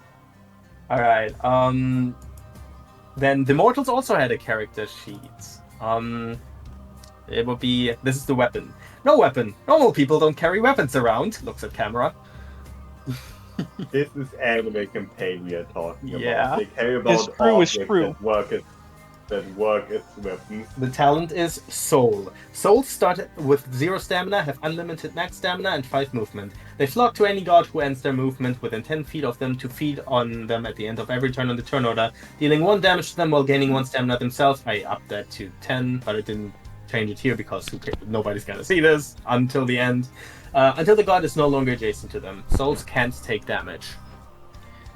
Passive. People die. If you reach 0 stamina, you might just die. Roll 1d20 at the end of every turn on the turn order until you no longer have 0 stamina. If you roll a 20, you recover to full stamina, but if you roll a 1, you die and become a soul. No! With souls full humans, that's their one ability. Just make something up. You can do it, I believe in you. Fair enough. I've designed mooks who are very much like this. We can skip the Supreme Leader and the second command. Oh, no, they're old class and overclass. Which was never revealed previously. Yep. The, right, the Supreme Leader. The outclass, you've seen that. And the overclass.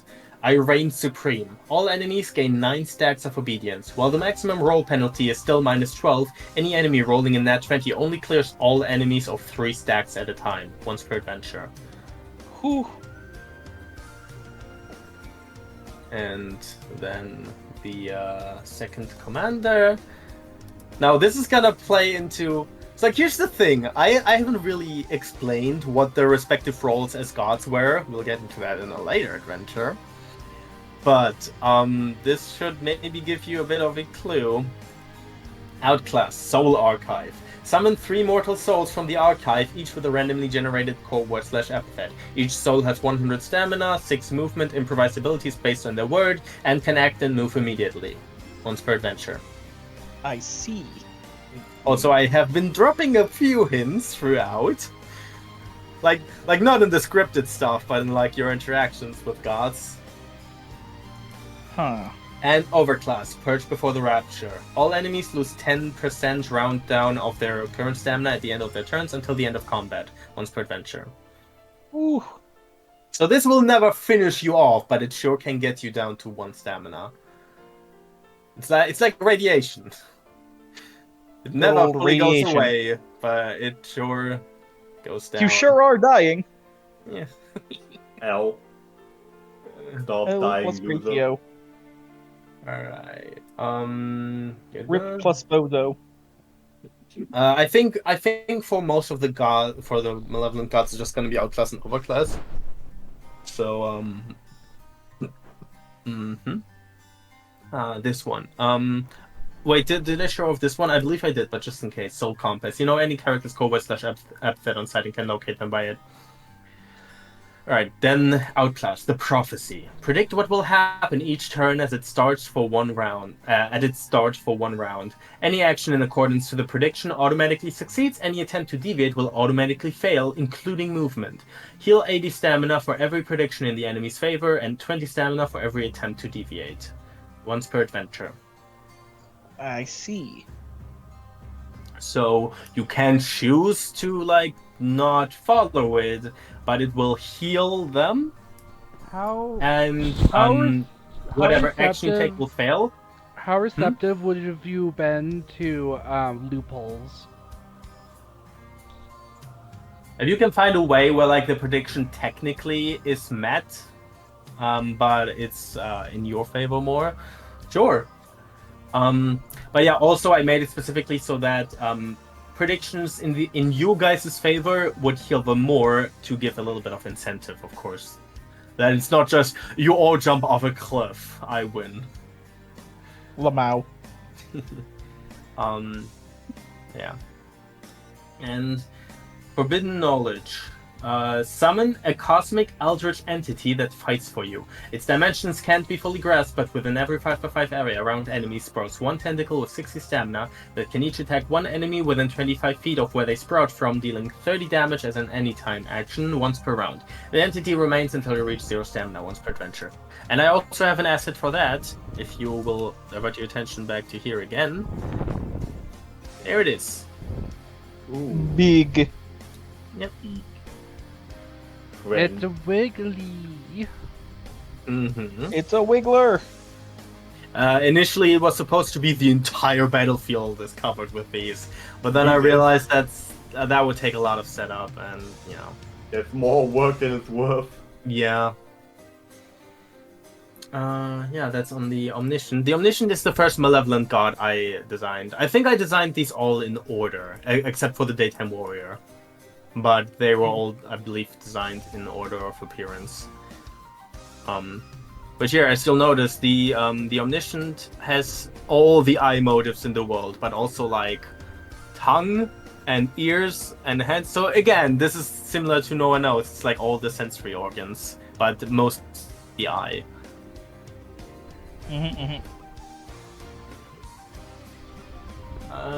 Decaying Remains. Well, you already know the weapon, you know the talent. You know the passive, the decaying decoys. Okay, Outclass.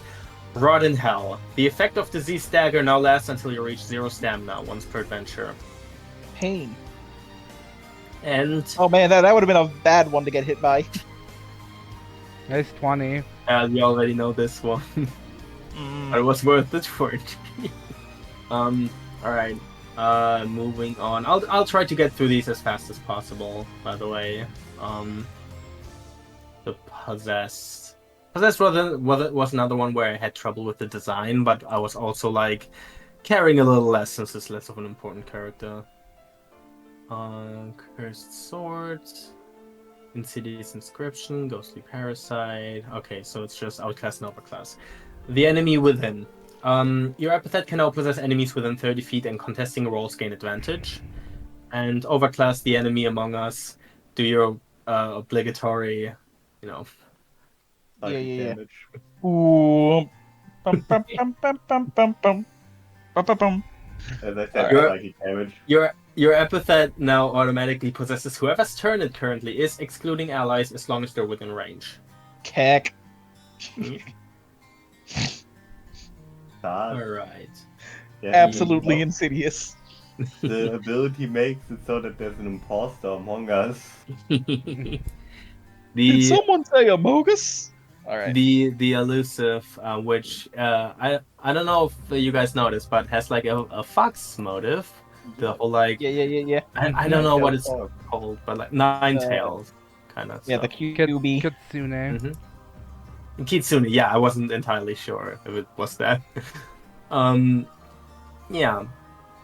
So, let's see. Grappling hook, evasive armor, dodge demeanor. Okay, outclass.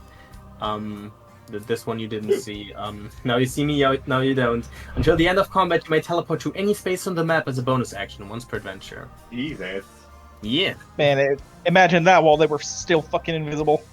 Yeah. Oh, that happened fully in the skirmish. Just never god let it happen. damn it! Now that I You- think about it, we didn't You let see any why one of them I use their wanted to outfit. root down the elusive now? Yeah. Pin! You get nothing. You move nowhere. Your life serves zero purpose. Dude, don't hit him with the fucking low tier god. Just because they're a low tier god. Mysterious Mist, Brain Fog.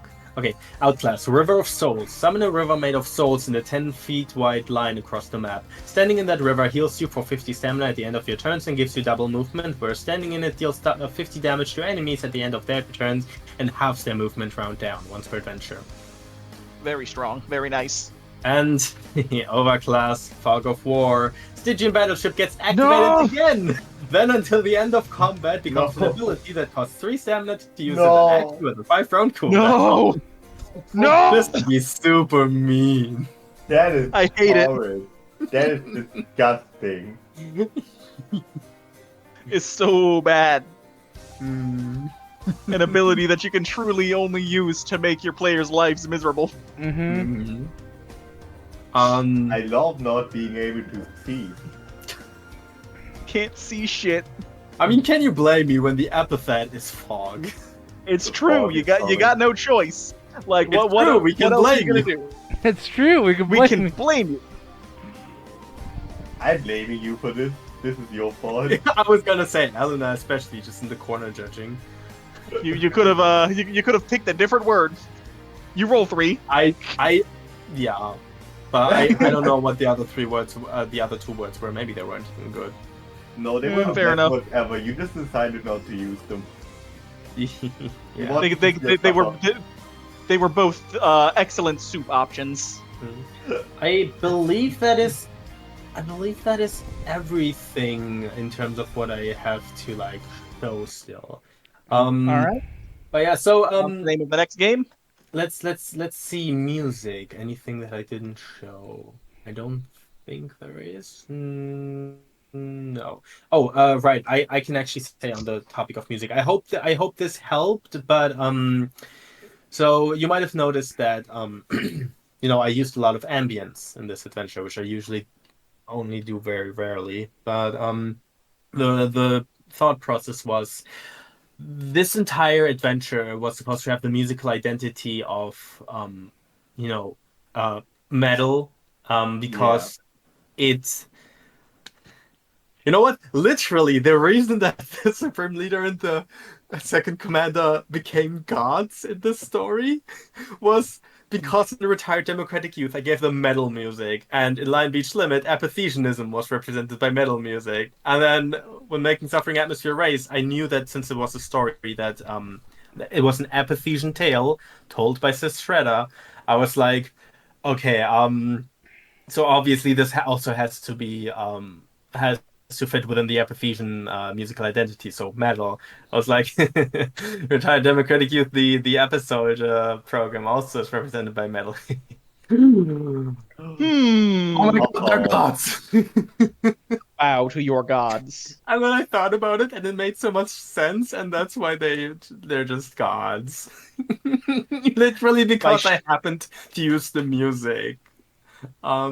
It just made sense, but also as a result, like this entire thing had metal music, which would I thought just having metal music all the time would be so exhausting, because that's the point of metal, to like be like like energetic and all that.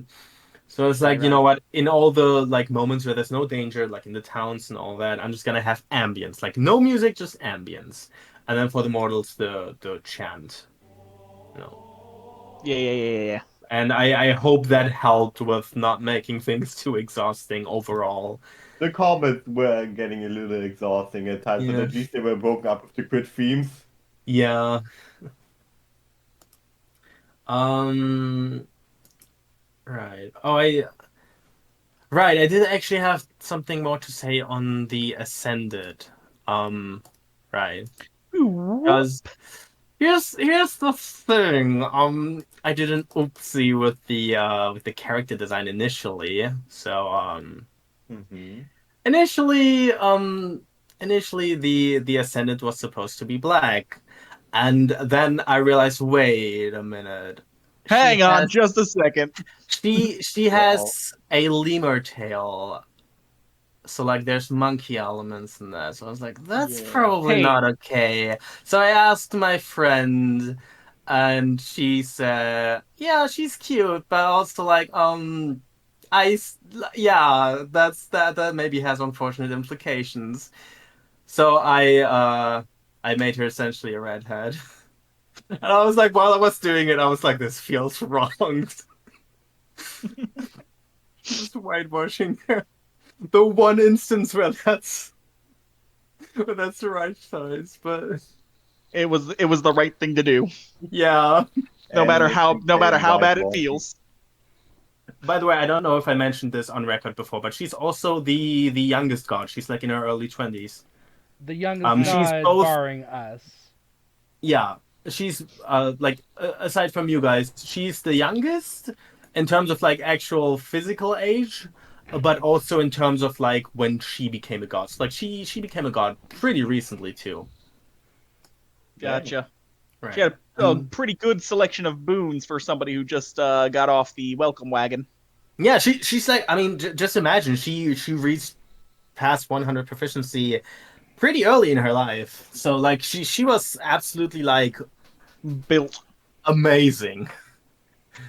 She probably had a passive that was just like, yeah, if your bonuses I put mean, you over 20, it counts as a crit and you I get mean, you have proficiency. to think about it. He She's was called the Ascended for a reason. Her whole character kit is about reaching new heights. she was getting So quote unquote much higher. it kind of makes sense that like her whole like she would climb that ladder so quickly. Heck. Um, yeah. Right. And then the final fun fact that I have to share for those of us who get a little thirsty sometimes. The precise huntress is only wearing the lion belt. It's only the lion. Mm-hmm. The Oh, lion also and a six pack. That's all yeah, you need. I'm really proud of the The king looks sick. yeah, and the idea that the skull is like a helmet and it's just an exposed soul underneath. It's I kind was of really Oh, really they're proud of that. cool. just an Without their helmet, they look adorable. And it's like an edgy soul too. I want to give him a hug. Yeah. Yeah, I mean like the name said, he's usually a real sweetheart. Yeah, unfortunately, they also used that outclass over there to absolutely devastate our boy Noah Knows. Yeah. All right, I believe that is everything I have to say other than just more general stuff, which is I was really trying my best to make the Noah knows reveal like immediately make sense in hindsight, but also not give it away too much. Like I was full on expecting you guys to like maybe one or two of you to like halfway through be like, hang on, so like I only noticed once the curse was like brought up. I was like, mm, oh, okay, yeah, and then I just typed it in chat. yeah. Yeah, Which I was saw. after every session I told Chow they don't suspect a thing. Oh my god. They don't suspect anything. They just take I him at don't. face value. He's just something for them to escort. I don't have Because- enough narrative comprehension to notice these things. Yeah, instead we had enough narrative comprehension to notice that the unnamed was going to betray us. Yeah. That was really funny. That was It's a like, oh joke no, from our session lifeline. one. But also that, Okay. so like, raise your hand if this is relatable. I had like conversations about this adventure in my head and like the campaign in general with in my head with you guys. And at one point I was like explaining some more stuff of how like future adventures, which by the way, we still get the name for the next adventure in a moment. Um I'm looking forward to it. so Suffering Atmosphere Race 2. Electric Boogaloo. That's right. Um They're coming with their full Epithesian soldier army. And a new sun. Um, right. So I had that conversation in my head, and I was explaining like how the next couple adventures are gonna be tying back to like one big thing was that enemy healing though it's kind of the least connected to the other adventures, which like is slowly getting like better. So like as far as I've planned out, that's no longer a problem. But like at this current point, there's really not much making enemy healing though a relevant adventure in this thing. At this present moment, of course, like I said, future adventures have already taken care of that problem. But I was like explaining that and how like the next adventure especially is gonna like start that. And then I was like, so in my head, I was like, oh yeah, and like you know how those two enemy healing go and Line Beach Limit took place in an unnamed city, and I called myself. I can't remind you guys in my head that it's called Unnamed City when you already know the unnamed because then you make the connection. Mm. It's like I must not remind you. You know this potentially, but I must not remind you. That Well, draws I'm attention to stupid it. to notice. Yeah, I'm looking at the little splash screen we got here of all the filler arcs as they stand, and I'm noticing that we're the most art barren one. Mm-hmm. But fun fact on that note, Squire was originally supposed to be you summon a Squire, but I didn't want to make an icon for that. Because like I made the mistake with Hazard, because like Hazard really only gave me like these two, and then of course this one later My class initially, two, yeah. and then I stupidly gave him an ability where he would leave behind a trail of flame paws. I was like, oh no, no, we need an icon for that. And I think Burgundy made these himself, right? Yeah, I made all those icons Yeah. myself. And then later I gave him an ability. And then you gave me a fucking Cerberus summit. Yeah. See, the reason why I was able to make all these assets, by the way, is because I had like a whole week in between each session. Dang.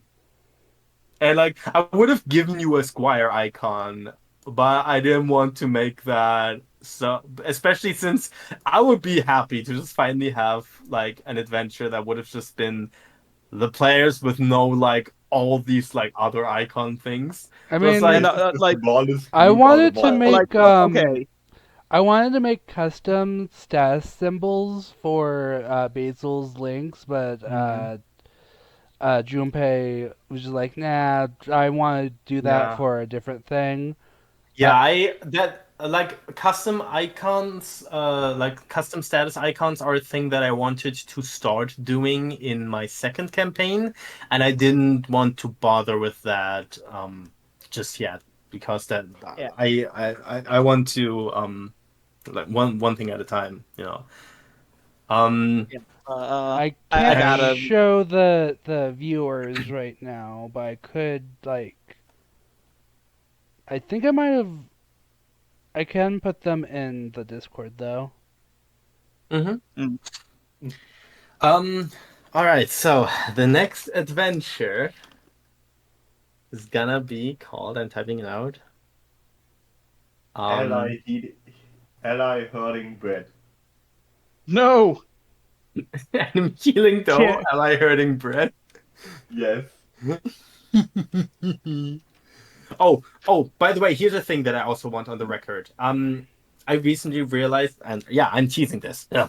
Mhm. I recently realized Hey. the unnamed and the precise huntress actually would have a really interesting dynamic. So it's sad they never got to meet. Because if you think about it, they're two opposite sides of the same coin. They both have the ability to direct attention, but one of them is ADHD, and the other one is the opposite of that, whatever that is. Hyperfixation. Yeah, it's like I realized, oh god, they are literally a hunter and a gatherer. He. So like you know how those are like two different neurotypes in a sense. So like they aren't just occupations, but like hunter brain and gatherer brain like work differently so they could do these different tasks. And they're literally that. So like if Dang. they totally have a spin-off TV show that's just called Hunter and Gatherer, and it's like a sitcom of them like being roommates. By the way, to extend that, to extend the delay to towards that name just a little further. Yeah, I initially made my overclass with the idea that I would like make a custom sick ass fucking knight helmet armor fucking icon for each character. Ooh. But I Jesus. did not have I did not have fucking time to do that whenever we jammed all the sessions into 1 week and I had to sleep between each session. I'm really sorry. I I um yeah, I'm sorry for like squishing everything together. I just wasn't sure how long this adventure was gonna be, and I was worried that this would go over like 2 months, and then we'd have to like have two separate planning sessions, and then we wouldn't really know if like the next because like I think this happened in well no, it didn't happen in Retired Democratic Youth, did it? But well Yeah, maybe we managed to fit almost. it in, or Yeah. we've managed to fit that into 1 month, but we all had consecutive Mondays off or Yeah. like available, Oh, okay. which is And really also I nice. also as I said before, I was trying, and of course with this last session it didn't really work, but I was trying to go for as much of like consistency in terms of like time of the day as I could. So we would have at least that, and that would have been very difficult if I had spread it out throughout the month. So it would have Yeah, constantly been like understandable. early, late, and just at all different times. But okay, now we get to it. So the Yes. crab, the Krabby Patty secret formula is. Okay, now here it is. The next adventure is called Proclaim String Joy. Oh, sorry. I see. So Interesting. I got that. So like initially, after the Suffering Atmosphere race, I wanted to move into the finale, but then I got Proclaim String Joy, and I was like, that doesn't really sound like the finale I had in mind. I mean, I could have made it work, but you know what I then thought? Huh.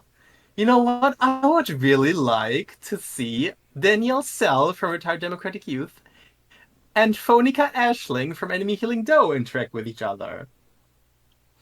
Oh. I could actually do that. Because guess what Danielle did after Retired Democratic Youth? She went back to where she lives. So where does she live? Unnamed city. It's time Yes. for the moment we've unnamed all been city waiting arc. for. Cannot wait for all of this role playing that we're going to do and like never yeah. getting into a fight.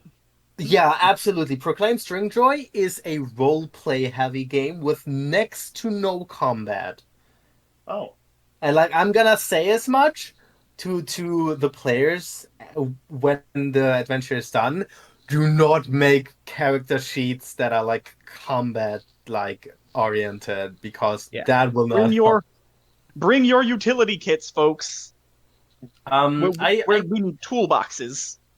I kind of already have like I've talked to some people. I have talked to 3 players who may be in this adventure, and this part like just full on. There's no commitment at this stage. It's just there were 3 people who were already interested and who I kind of would like in this adventure, which were actually, and again, for anyone watching, this is subject to change. Like there's no commitment.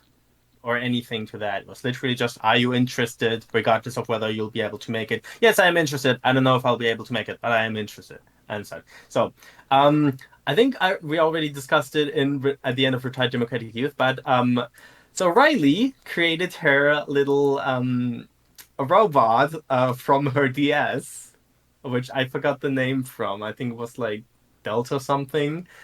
But the little Jenny Wakeman robot thingy. So the player expressed that she had interest in playing the DS in that adventure as the player character. Interesting.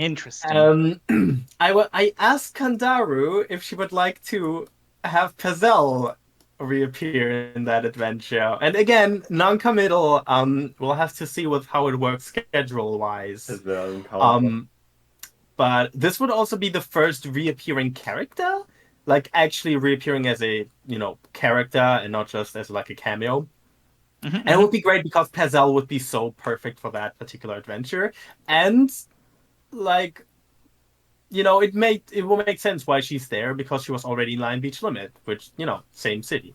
So that would be very exciting. Also, I'd love to have Kandaru back because Kandaru is great.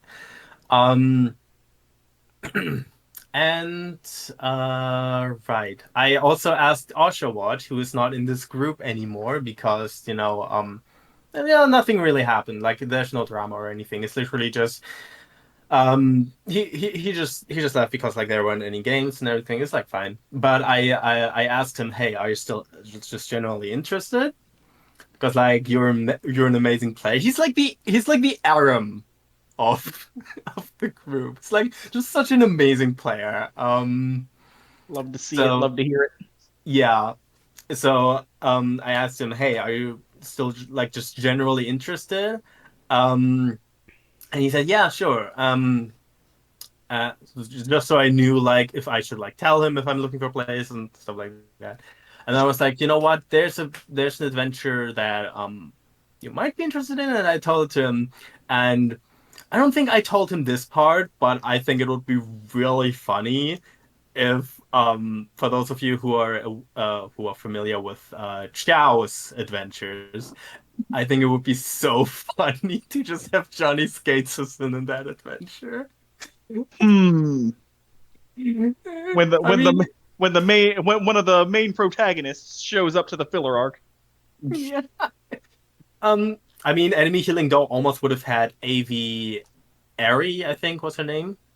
But then the player had to drop out, and somebody else. I don't remember who, but I think Cryer actually, but I'm not sure. But yeah. But yeah, so like, of course, if he would want to make a different character, that would also be cool. But I just think it would be so funny because Johnny Skatesson is like the best character ever because he's so inexplicable. Because like somehow this character manages to convince me that this thing that should not exist in this world somehow really fits by not fitting in at all. And it just baffles me how that is possible, and that's so amazing. It's like, why is he a skateboard? Let him. Truly powerful. It doesn't make sense. And I love it. Yeah. All right. That's everything I have to say. So, I don't know. Should we do like constructive criticism off camera or? Let's do it off Yeah. camera. Yeah, I'm gonna get the worst. All right. Yeah. Stop the recording and thanks for watching. Okay. Yeah. See ya. Bye. Bye. Bye. Bye.